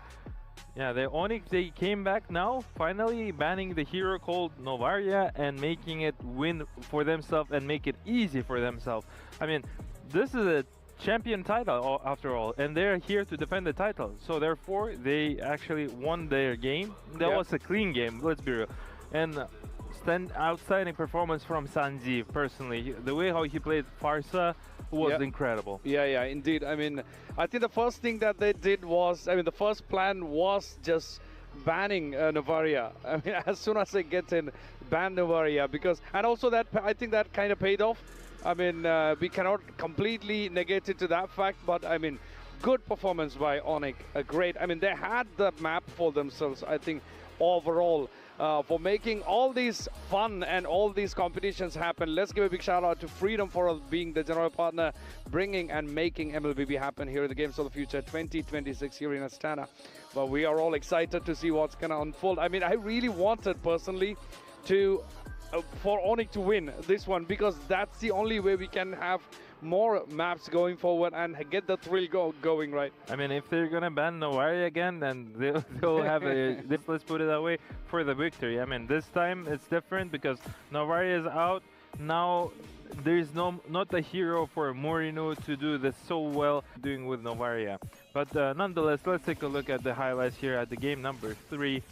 We saw how the team here, the Sanji gets his first kill, and from this moment he's been just clearly unstoppable. I mean, followed by with another assist kill, making a good game for Lupi as well. I mean, they got the Barretts as well. They were doing phenomenal, and then Kyrie again on his signature hero as well, doing an outstanding performances here. We see people are killing after killing. There's a minute 10. We see already 12 kills at our scoreboard, and it's making on 13 now. Just incredible overall performances. And like I said, Sanji just did an amazing, outstanding performance here on his hero Farsa. And of course, we'll be seeing if the Farsa is going to be picked again. I personally, if I were Onyx, I would just do the same. So the same strategy, banning Novaria out, picking a Farsa if possible, making sure Sanji gets his hero, getting a Barret as soon as possible, and making sure that we can just have the same strategy on the game number 3 for Onyx. However, for Bigatron by Vitality, I mean, you guys are just one step close to get a championship. And now you guys should understand, okay, Navaria is out, there's not gonna be a free win with Navaria once again. I mean, that was not free wins, but still, like, now you guys are playing with a different type of Onyx, right? Without Navaria, so I'm pretty sure the team has to adjust on the heroes, and they should do very well. And we can see the scoreboard here, 18-4. That's a big stomp, I would say, from the team of Onyx. Great comeback by Onyx right there with these stats up on the screen. Morino, I mean, he did good, I would say. But Kyrie going with Hayabusa was really good. I mean, he took first turtle, second turtle, and even a Lord or more than one. Great performance by Kyrie as well. And Sans, of course, on the mid lane, he smashed it with the Farsa. I think he's gonna come back with that again. We're looking forward for the next one for sure. Great performance by both the teams, but Onyx actually had this game. Sans, if you look at that, 7 kills, 0 deaths, and 6 assists. And Kyrie 6 kills, 1 death, and 5 assists. Both of them, I mean, the whole team played really well. Let's face that. Yeah. Everything was smooth. It looked that they had the strategy on their mind. Now it was a clear strategical move. Yeah. And I would like to also point out the Keyboy with 10 assists there, always on top. He has no kills, 2 deaths, but 10 assists, always there, making sure his teammate Course getting those important kills. As you guys should be watching our beautiful Phygital games at phygital-plus.com, making sure you get to see all the insides, outsides, everything over there. Also, you guys can watch our VODs there. So if you missed your broadcast, no need to worry. You can also rewatch it over there.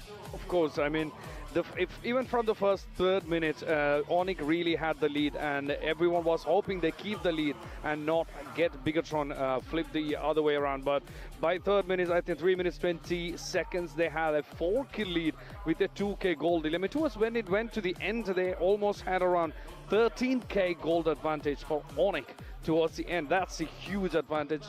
And at that point, I believe Bigatron didn't really have any turrets left for them. Right. Here we have the stats for Morino and Sans. How do you think? I feel Morino has been unstoppable in 2 games in a row on his favorite signature here, Novaria. And I would like to point out Sanji. I mean, 13 KDA into 1.33 KDA for from the players of BDR Morino.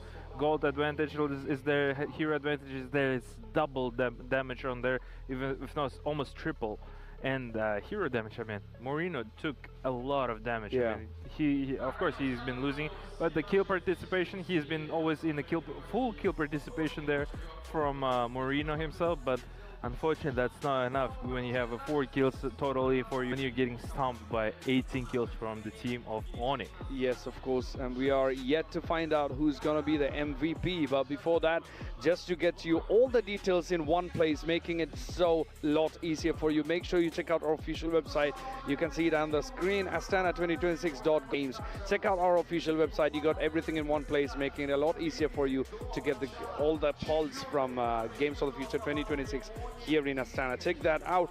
But there we go. We got Sands as MVP. Great performance today as a mid laner.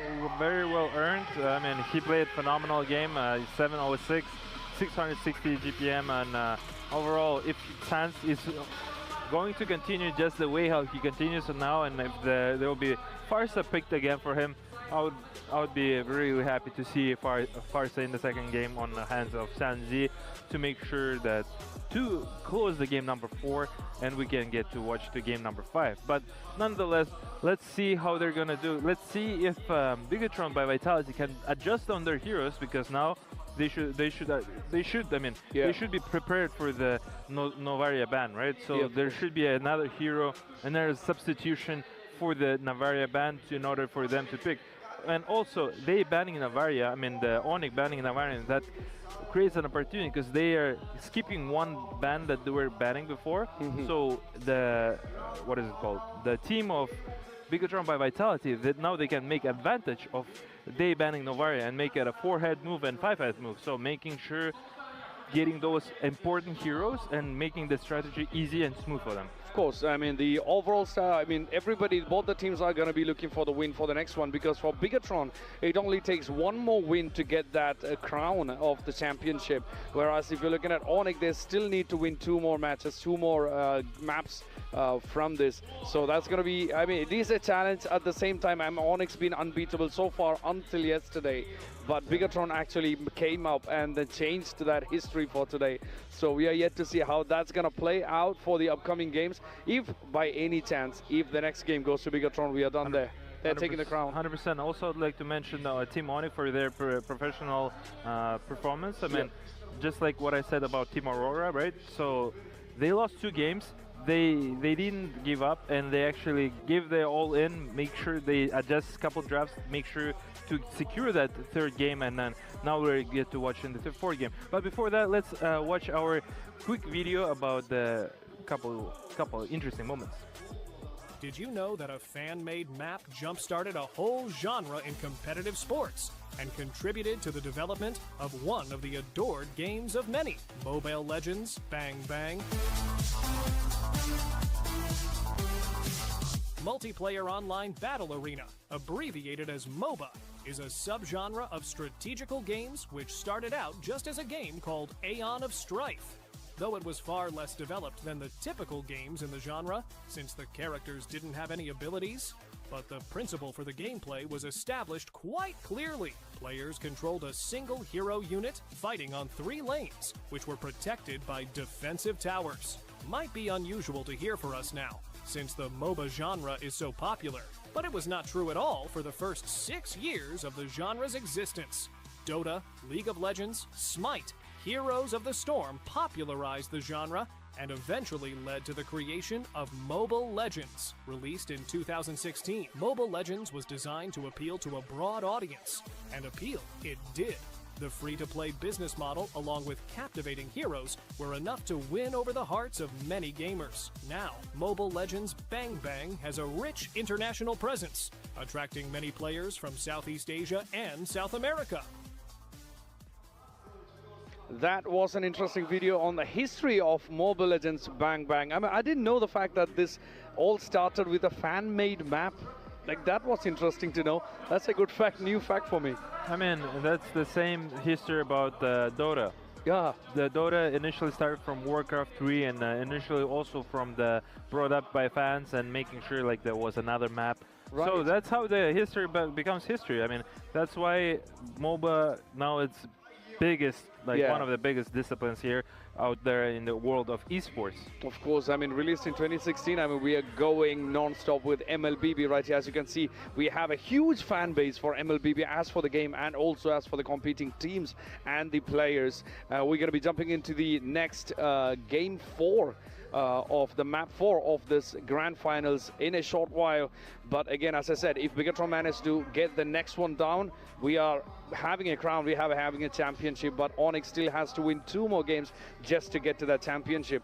A few moments which I really noted from the last game is around 320, where I really felt like Onyx has the game in their hands, where they were 4-1, a 3-kill lead plus 2k gold lead for Onyx, and then it went ahead when you went up in less than 30 minutes, sorry, in less than 30 seconds, it became 7-1, a huge lead for Onyx as well. And then of course Kyrie just went down and slayed the turtles and the lords as it went on, and by 6th minute it was 10-1. I mean, what a lead right there.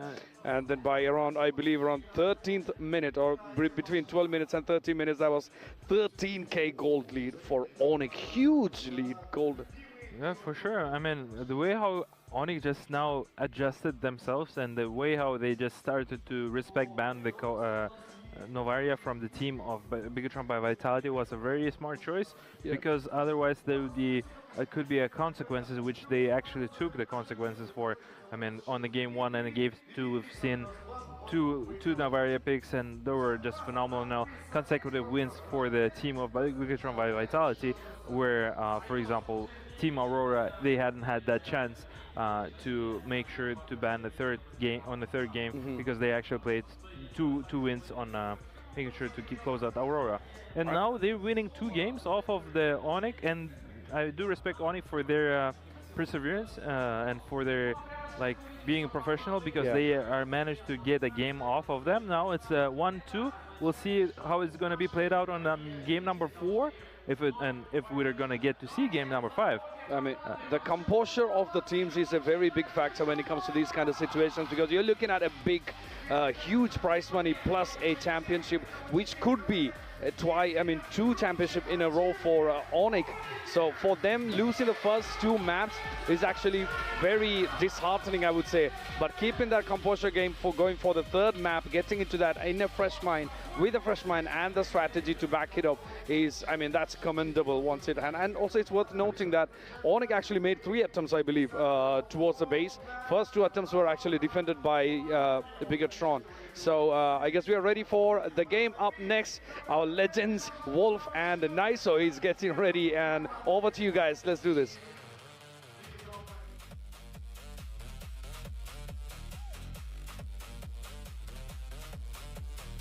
Thanks so much, boys in the desk, Elias, as well as Haiti. We are at the precipice of seeing either the game, the series, extending into a full best-of-5 or it ending right now, as BTR have managed to bounce back in the first 2 games of this series, scoring 2-0 against the dominant Onyx in the early stages. Game number 3, however, was different. They started with this Carmilla as well as this Sicilian, a combo that is, I would say, cheesy in all things considered. And unfortunately, it didn't work. That's why we are now heading into a game 4. Naisu, what changes should there be for Onyx? Should they just continue banning that Novaria? That's a great question, because are they going to do that on Red 3 ban? If they, I mean, no one, I don't see them wanting to play it, right? Like, unless Sans decides to go ahead and do it, but it might have been one of those cases where it's like, okay, it's just better if we do, because it's likely to go in the hands of Moreno. But I think more so of what Onyx can do to even out the series is just, again, replicate that team play we saw. They played the same way they did the previous games. Again, they controlled most of the early games throughout the series. It just somehow BTR was able to go ahead and make a comeback and then turn it over on its head. You know, even when they were down a couple thousand gold. But Onyx, in last game, they got a lead. They kept going. They didn't let up. They're still going to ban out the Novaria, because that seems to be one of the lucky heroes for BTR. So this is all things they need to do. Fanny is going to be the first pick, though, to go in the hands of Niall. And I think that was one of the main things that they struggled with the last game. Niall couldn't be activated, albeit it was a Carmilla, right? I mean, let's be honest. It was kind of a cooked draft, but, you know, this is better. Yeah, this is totally different, but this time with the Fanny, you are already challenging Onyx for something that is similar. I feel like the way that you do it is the way that you are signaling to Onyx that, okay, pick your hero now, Kyrie. Are you gonna let me just run rampant with the Fanny? Your ego can't handle that for sure. Ego draft against me. That's what they're trying to say here. But Onyx, my God, they get my favorite combo. It's the Paquito and the Bats. Already a very strong start for Onyx. Yeah, I like this start. They get themselves the Barrett's the Paquito, which, you know, right now, let's just assume this is a Kelra Paquito. I don't see Kyrie wanting to play this against the Fanny, but let's see. What does that say? Niall is better than Kyrie? Is that what that said? Niall's better than Kyrie. We got people warming up in the audience as well for this one. But Matilda and Brody. So they're going to go ahead and snag the Brody here instead of letting that go over to Kelra. But again, I'm assuming Kelra is going to play the Paquito. And then again, Finn will go ahead and grab the Matilda. So Matilda, Brody, Fanny. Yep. This is a pretty powerful first three picks. For sure, sure. We've already seen Niall play the Fanny multiple times, but even in the first game, like, he did pretty good with it. So what's the answer here for Onyx? You pick up you probably want to keep this Paquito flexed. So that means that you would want to pick up your mid lane or your roamer now. And when it comes to dealing with the Matilda, I think you're better as well as the Fanny. You want to pick up the Valentina, but they immediately pick up the Hayabusa. It's like, okay, yeah, the ego challenge worked up against Onyx. This draft coming out of the Fanny, coming out from Niall, it means that Kyrie will not let him have a losing matchup. At least with this Hayabusa, you have a fighting chance. Almost always. So this is going to be an interesting battle between two teams. I feel like the Paquito Barretts is just too good, though, as an opener here for Onyx, and it's hard to really contest now if you are BTR. I like that we'll at least get the, you know, that matchup in the jungle, the Hayabusa and the Fanny. I think that's always really fun to see how the teams make that work, but also just how these two individual junglers move around the map. You know, so far the assassins that they've played have been great, and you know, Carmilla's the only one that really it doesn't fit that profile, but let's forget that, right? Now you get to go ahead and do things on the Fanny that you couldn't do on the Carmilla, because even if you get behind on the Fanny, you still at least have an option. I think that's one of the biggest things, whereas in comparison, let's just say with that Carmilla, you fall behind. Literally at one point you had one item. It was a cursed helmet, right? And you just can't do much other than just maybe stun and drop down your cursed blood ultimate. But at least with the Fanny, if you get behind, then let the team handle themselves while you at least put pressure across the map. So it's going to cause a response, and then, you know, Hayabusa can do that.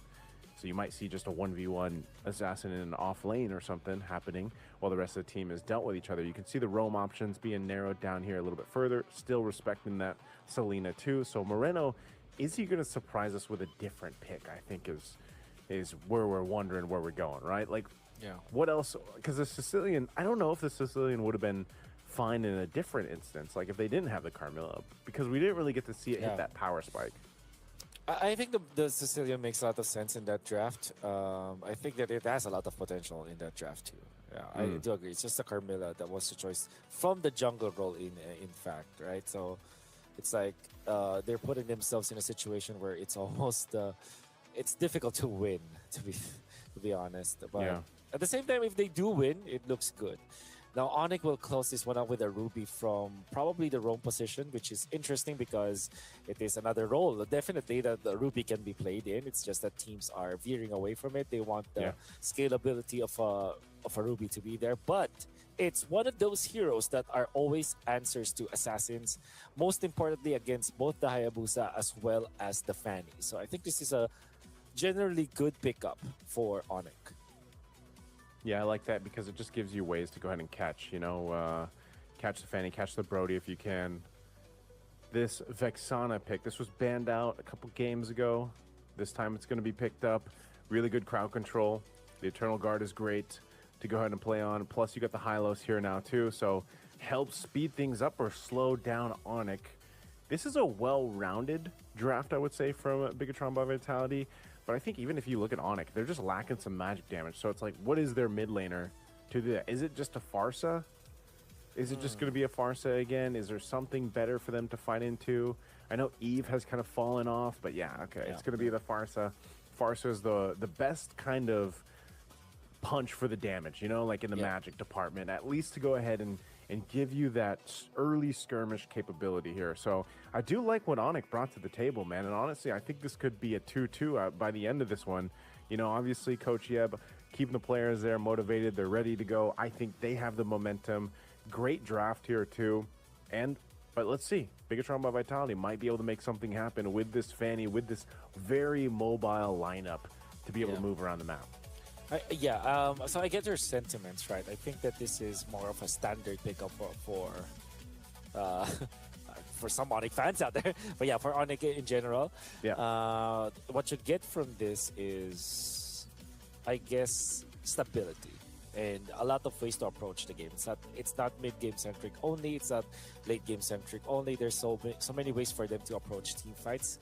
And with this Farsa, where Suns was heating up in the previous game, to allow them to really piggyback off of that. But same can be said for BTR. I think that their lineup is pretty solid in a way that it has a lot of options. Oh, Kill Squad Shogun!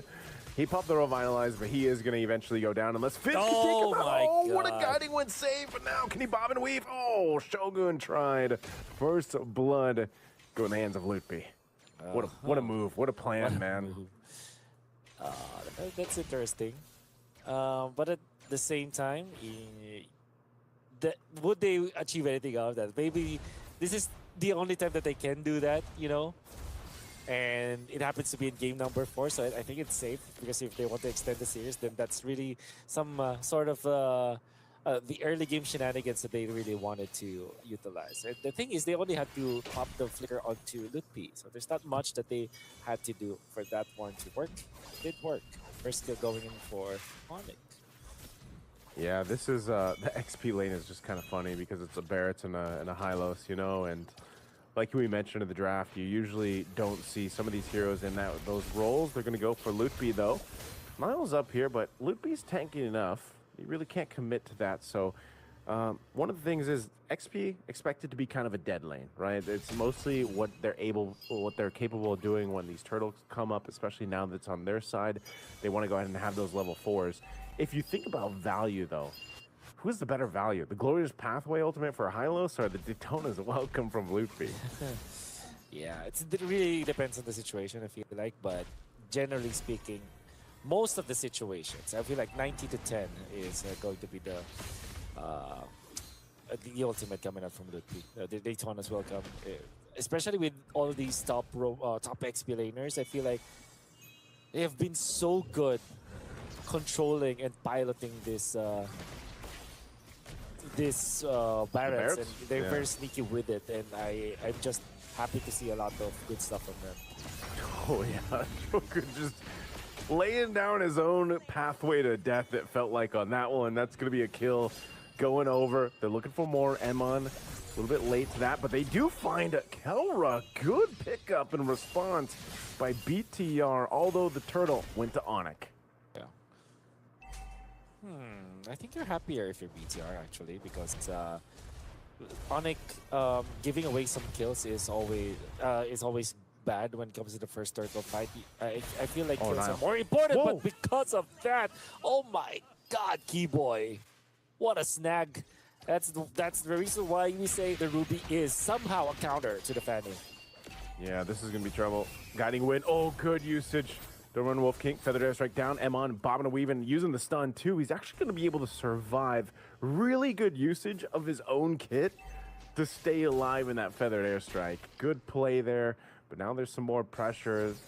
Kyrie's going to be a little bit too late to that, but he is going to take a green camp over. And you can see he's got a lead now, a level ahead of Niall.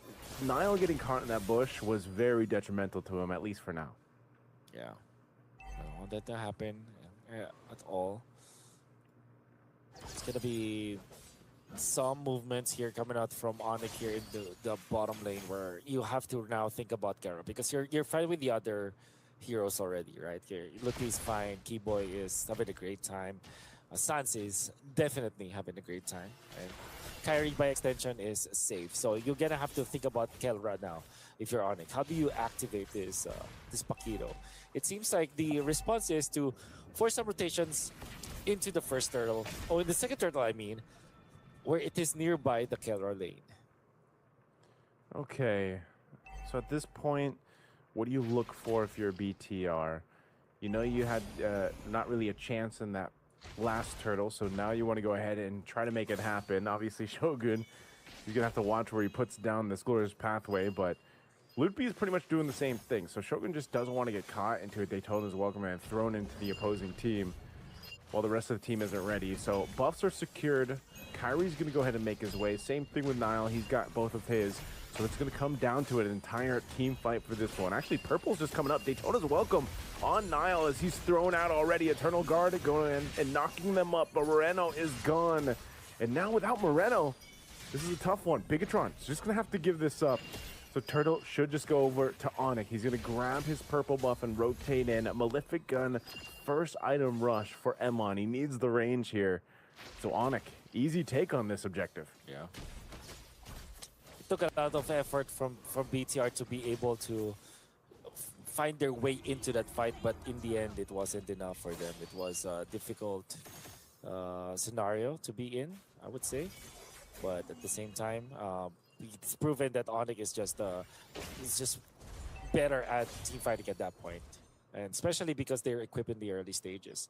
This early game comp that they have with the Barretts, with the Paquito, it's just way too good. But this time though, they're just utilizing the Ruby as well as the Farsa just efficiently. Be always a threat, you know, because if you're BTR, you're always afraid. There could be a bush play that Keyboy can do with the flicker on hand.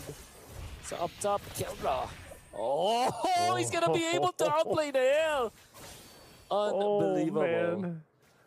I thought the Carmilla was a bad game. Well, right now for the Fanny, it might be worse. Finn taking the shadow kill here from Kyrie. Circling eagle to be used. They're going for Kyrie. They do have the damage to take him out.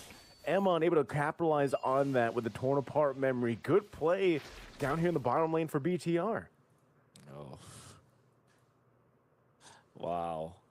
I'm actually surprised like how BTR, well, they're finding ways for sure, but taking down Gary is the most important thing at this point because they're stopping the Hayabusa and also allowing for Eman to get a kill. So they achieved so many things out of that play. BTR are now slowly working their way back into this game. It started not so well, but now they are finding a lot of ways. Oh, they're making a play again. Eternal Guard dropped down, but Keyboy should be able to survive that. Really good response there for Onyx to be there on that engage. Now what we're seeing is Niall trying to kind of recuperate here. It's not that he's down too much in terms of levels, but I wonder what the gold difference is right now. I'm not sure if we can actually ask for to take a look at the items to see what the difference is between things, because that's the main thing. There we go. Thank you so much. Now 1.3K between the XP laners, but the jungle's not so bad given how things have gone for Niall. This isn't too bad. 500 gold lead for Kyrie. With this next turtle up, third turtle of the game, they're going to go ahead and work on it. We'll see if they're able to go ahead and secure this one. Niall has to go ahead and approach this carefully. A turret's going to fall though as Kawa knocks it down. They're really taking their time to allow Kawa hopefully to get here for this fight. Circling Eagle going to be used. Already the marks knocking forward, but the turtle's secured by Kyrie. Emon gets a kill. Kelra waiting with the full stat champ stance. He looking for an opening. Niall goes in. He's able to take out one. There wasn't one for Kelra though. Now Kyrie going in with a shadow kill. Kelra's going to go ahead and flicker forward and take out Moreno. So at least something, but it's Kyrie that falls too. So BTR wins the number team fight there. Wow, this is definitely BTR showing us that they're really good at 5v5s. You can see how well they dance around Onyx. They go in and out, taking advantage of the sustain that they get from the mid lane, from the Roma, Matilda, and then of course the EXP Hylos with this Revitalize. They were able to out-sustain Onyx once again, and that made it really awkward for Kyrie, the Hayabusa. As we have said many times in this series, it's very awkward for Assassins to work around Sustain, to work around Matilda as well as, you know, maybe Rafaela. This time, Matilda and a Revitalized Hylos. And what ends up happening is that Eman is just able to just stack up, just keep on attacking whoever is in front, who's facing for Onyx. And then when the turn apart memory opens up its windows, Eman is just there to collect. Yeah, this is, it's looking a whole lot like what we saw back in 1 and 2, man. Games 1 and 2, Bigatron by Vitality somehow finds these ways to get themselves back. I mean, again, think what Niall has had to go through. The amount of pressure, being caught, you know, by Keyboy on the Ruby and everything else, getting killed by Kelra. But he's still able to go ahead and do this. And now, even if Kelra surprises him, he takes a couple punches, he's not, you know, he's not going to get bursted down so quickly. So Niall's going to continue to put pressure across the map. Onyx now has to shift their focus for that to make sure that Niall's just not pushing elsewhere, pushing turret down eventually, and able to get real estate across the map. Both junglers doing the same thing here up on the top side now that Lord has spawned.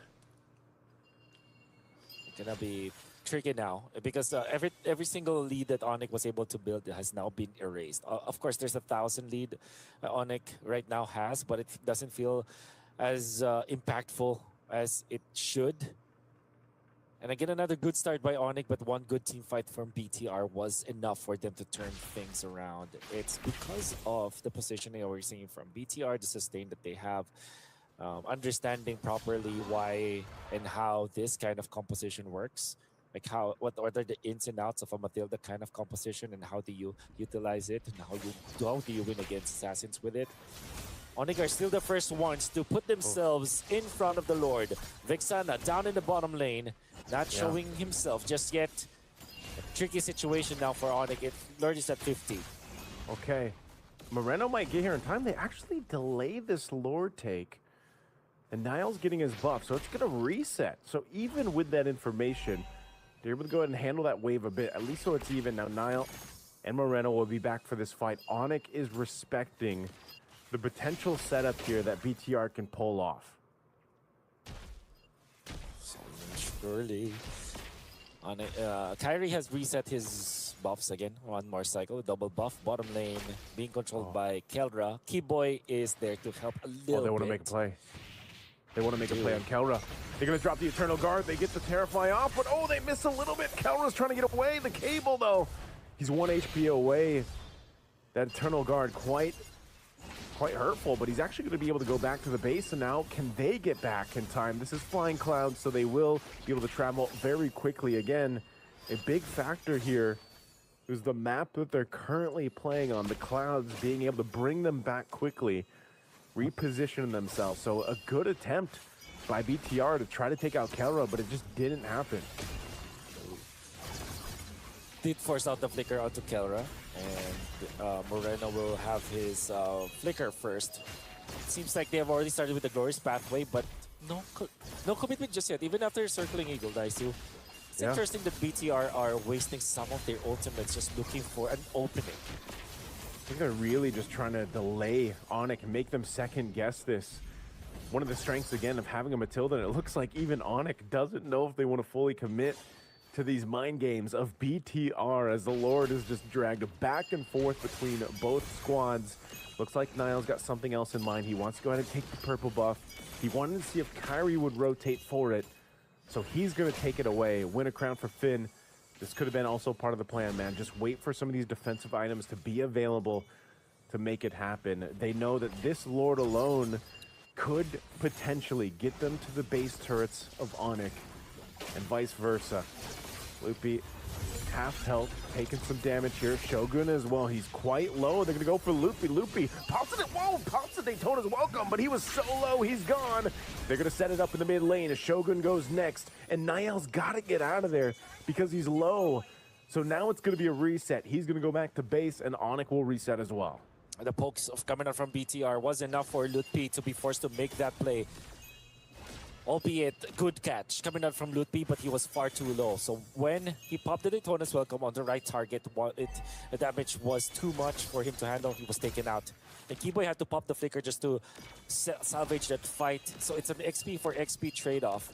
But Flickers, Battle Spells, I mean, gonna be more available for BTR in just quite a while. So Onyx really has to delay this for themselves. Oh!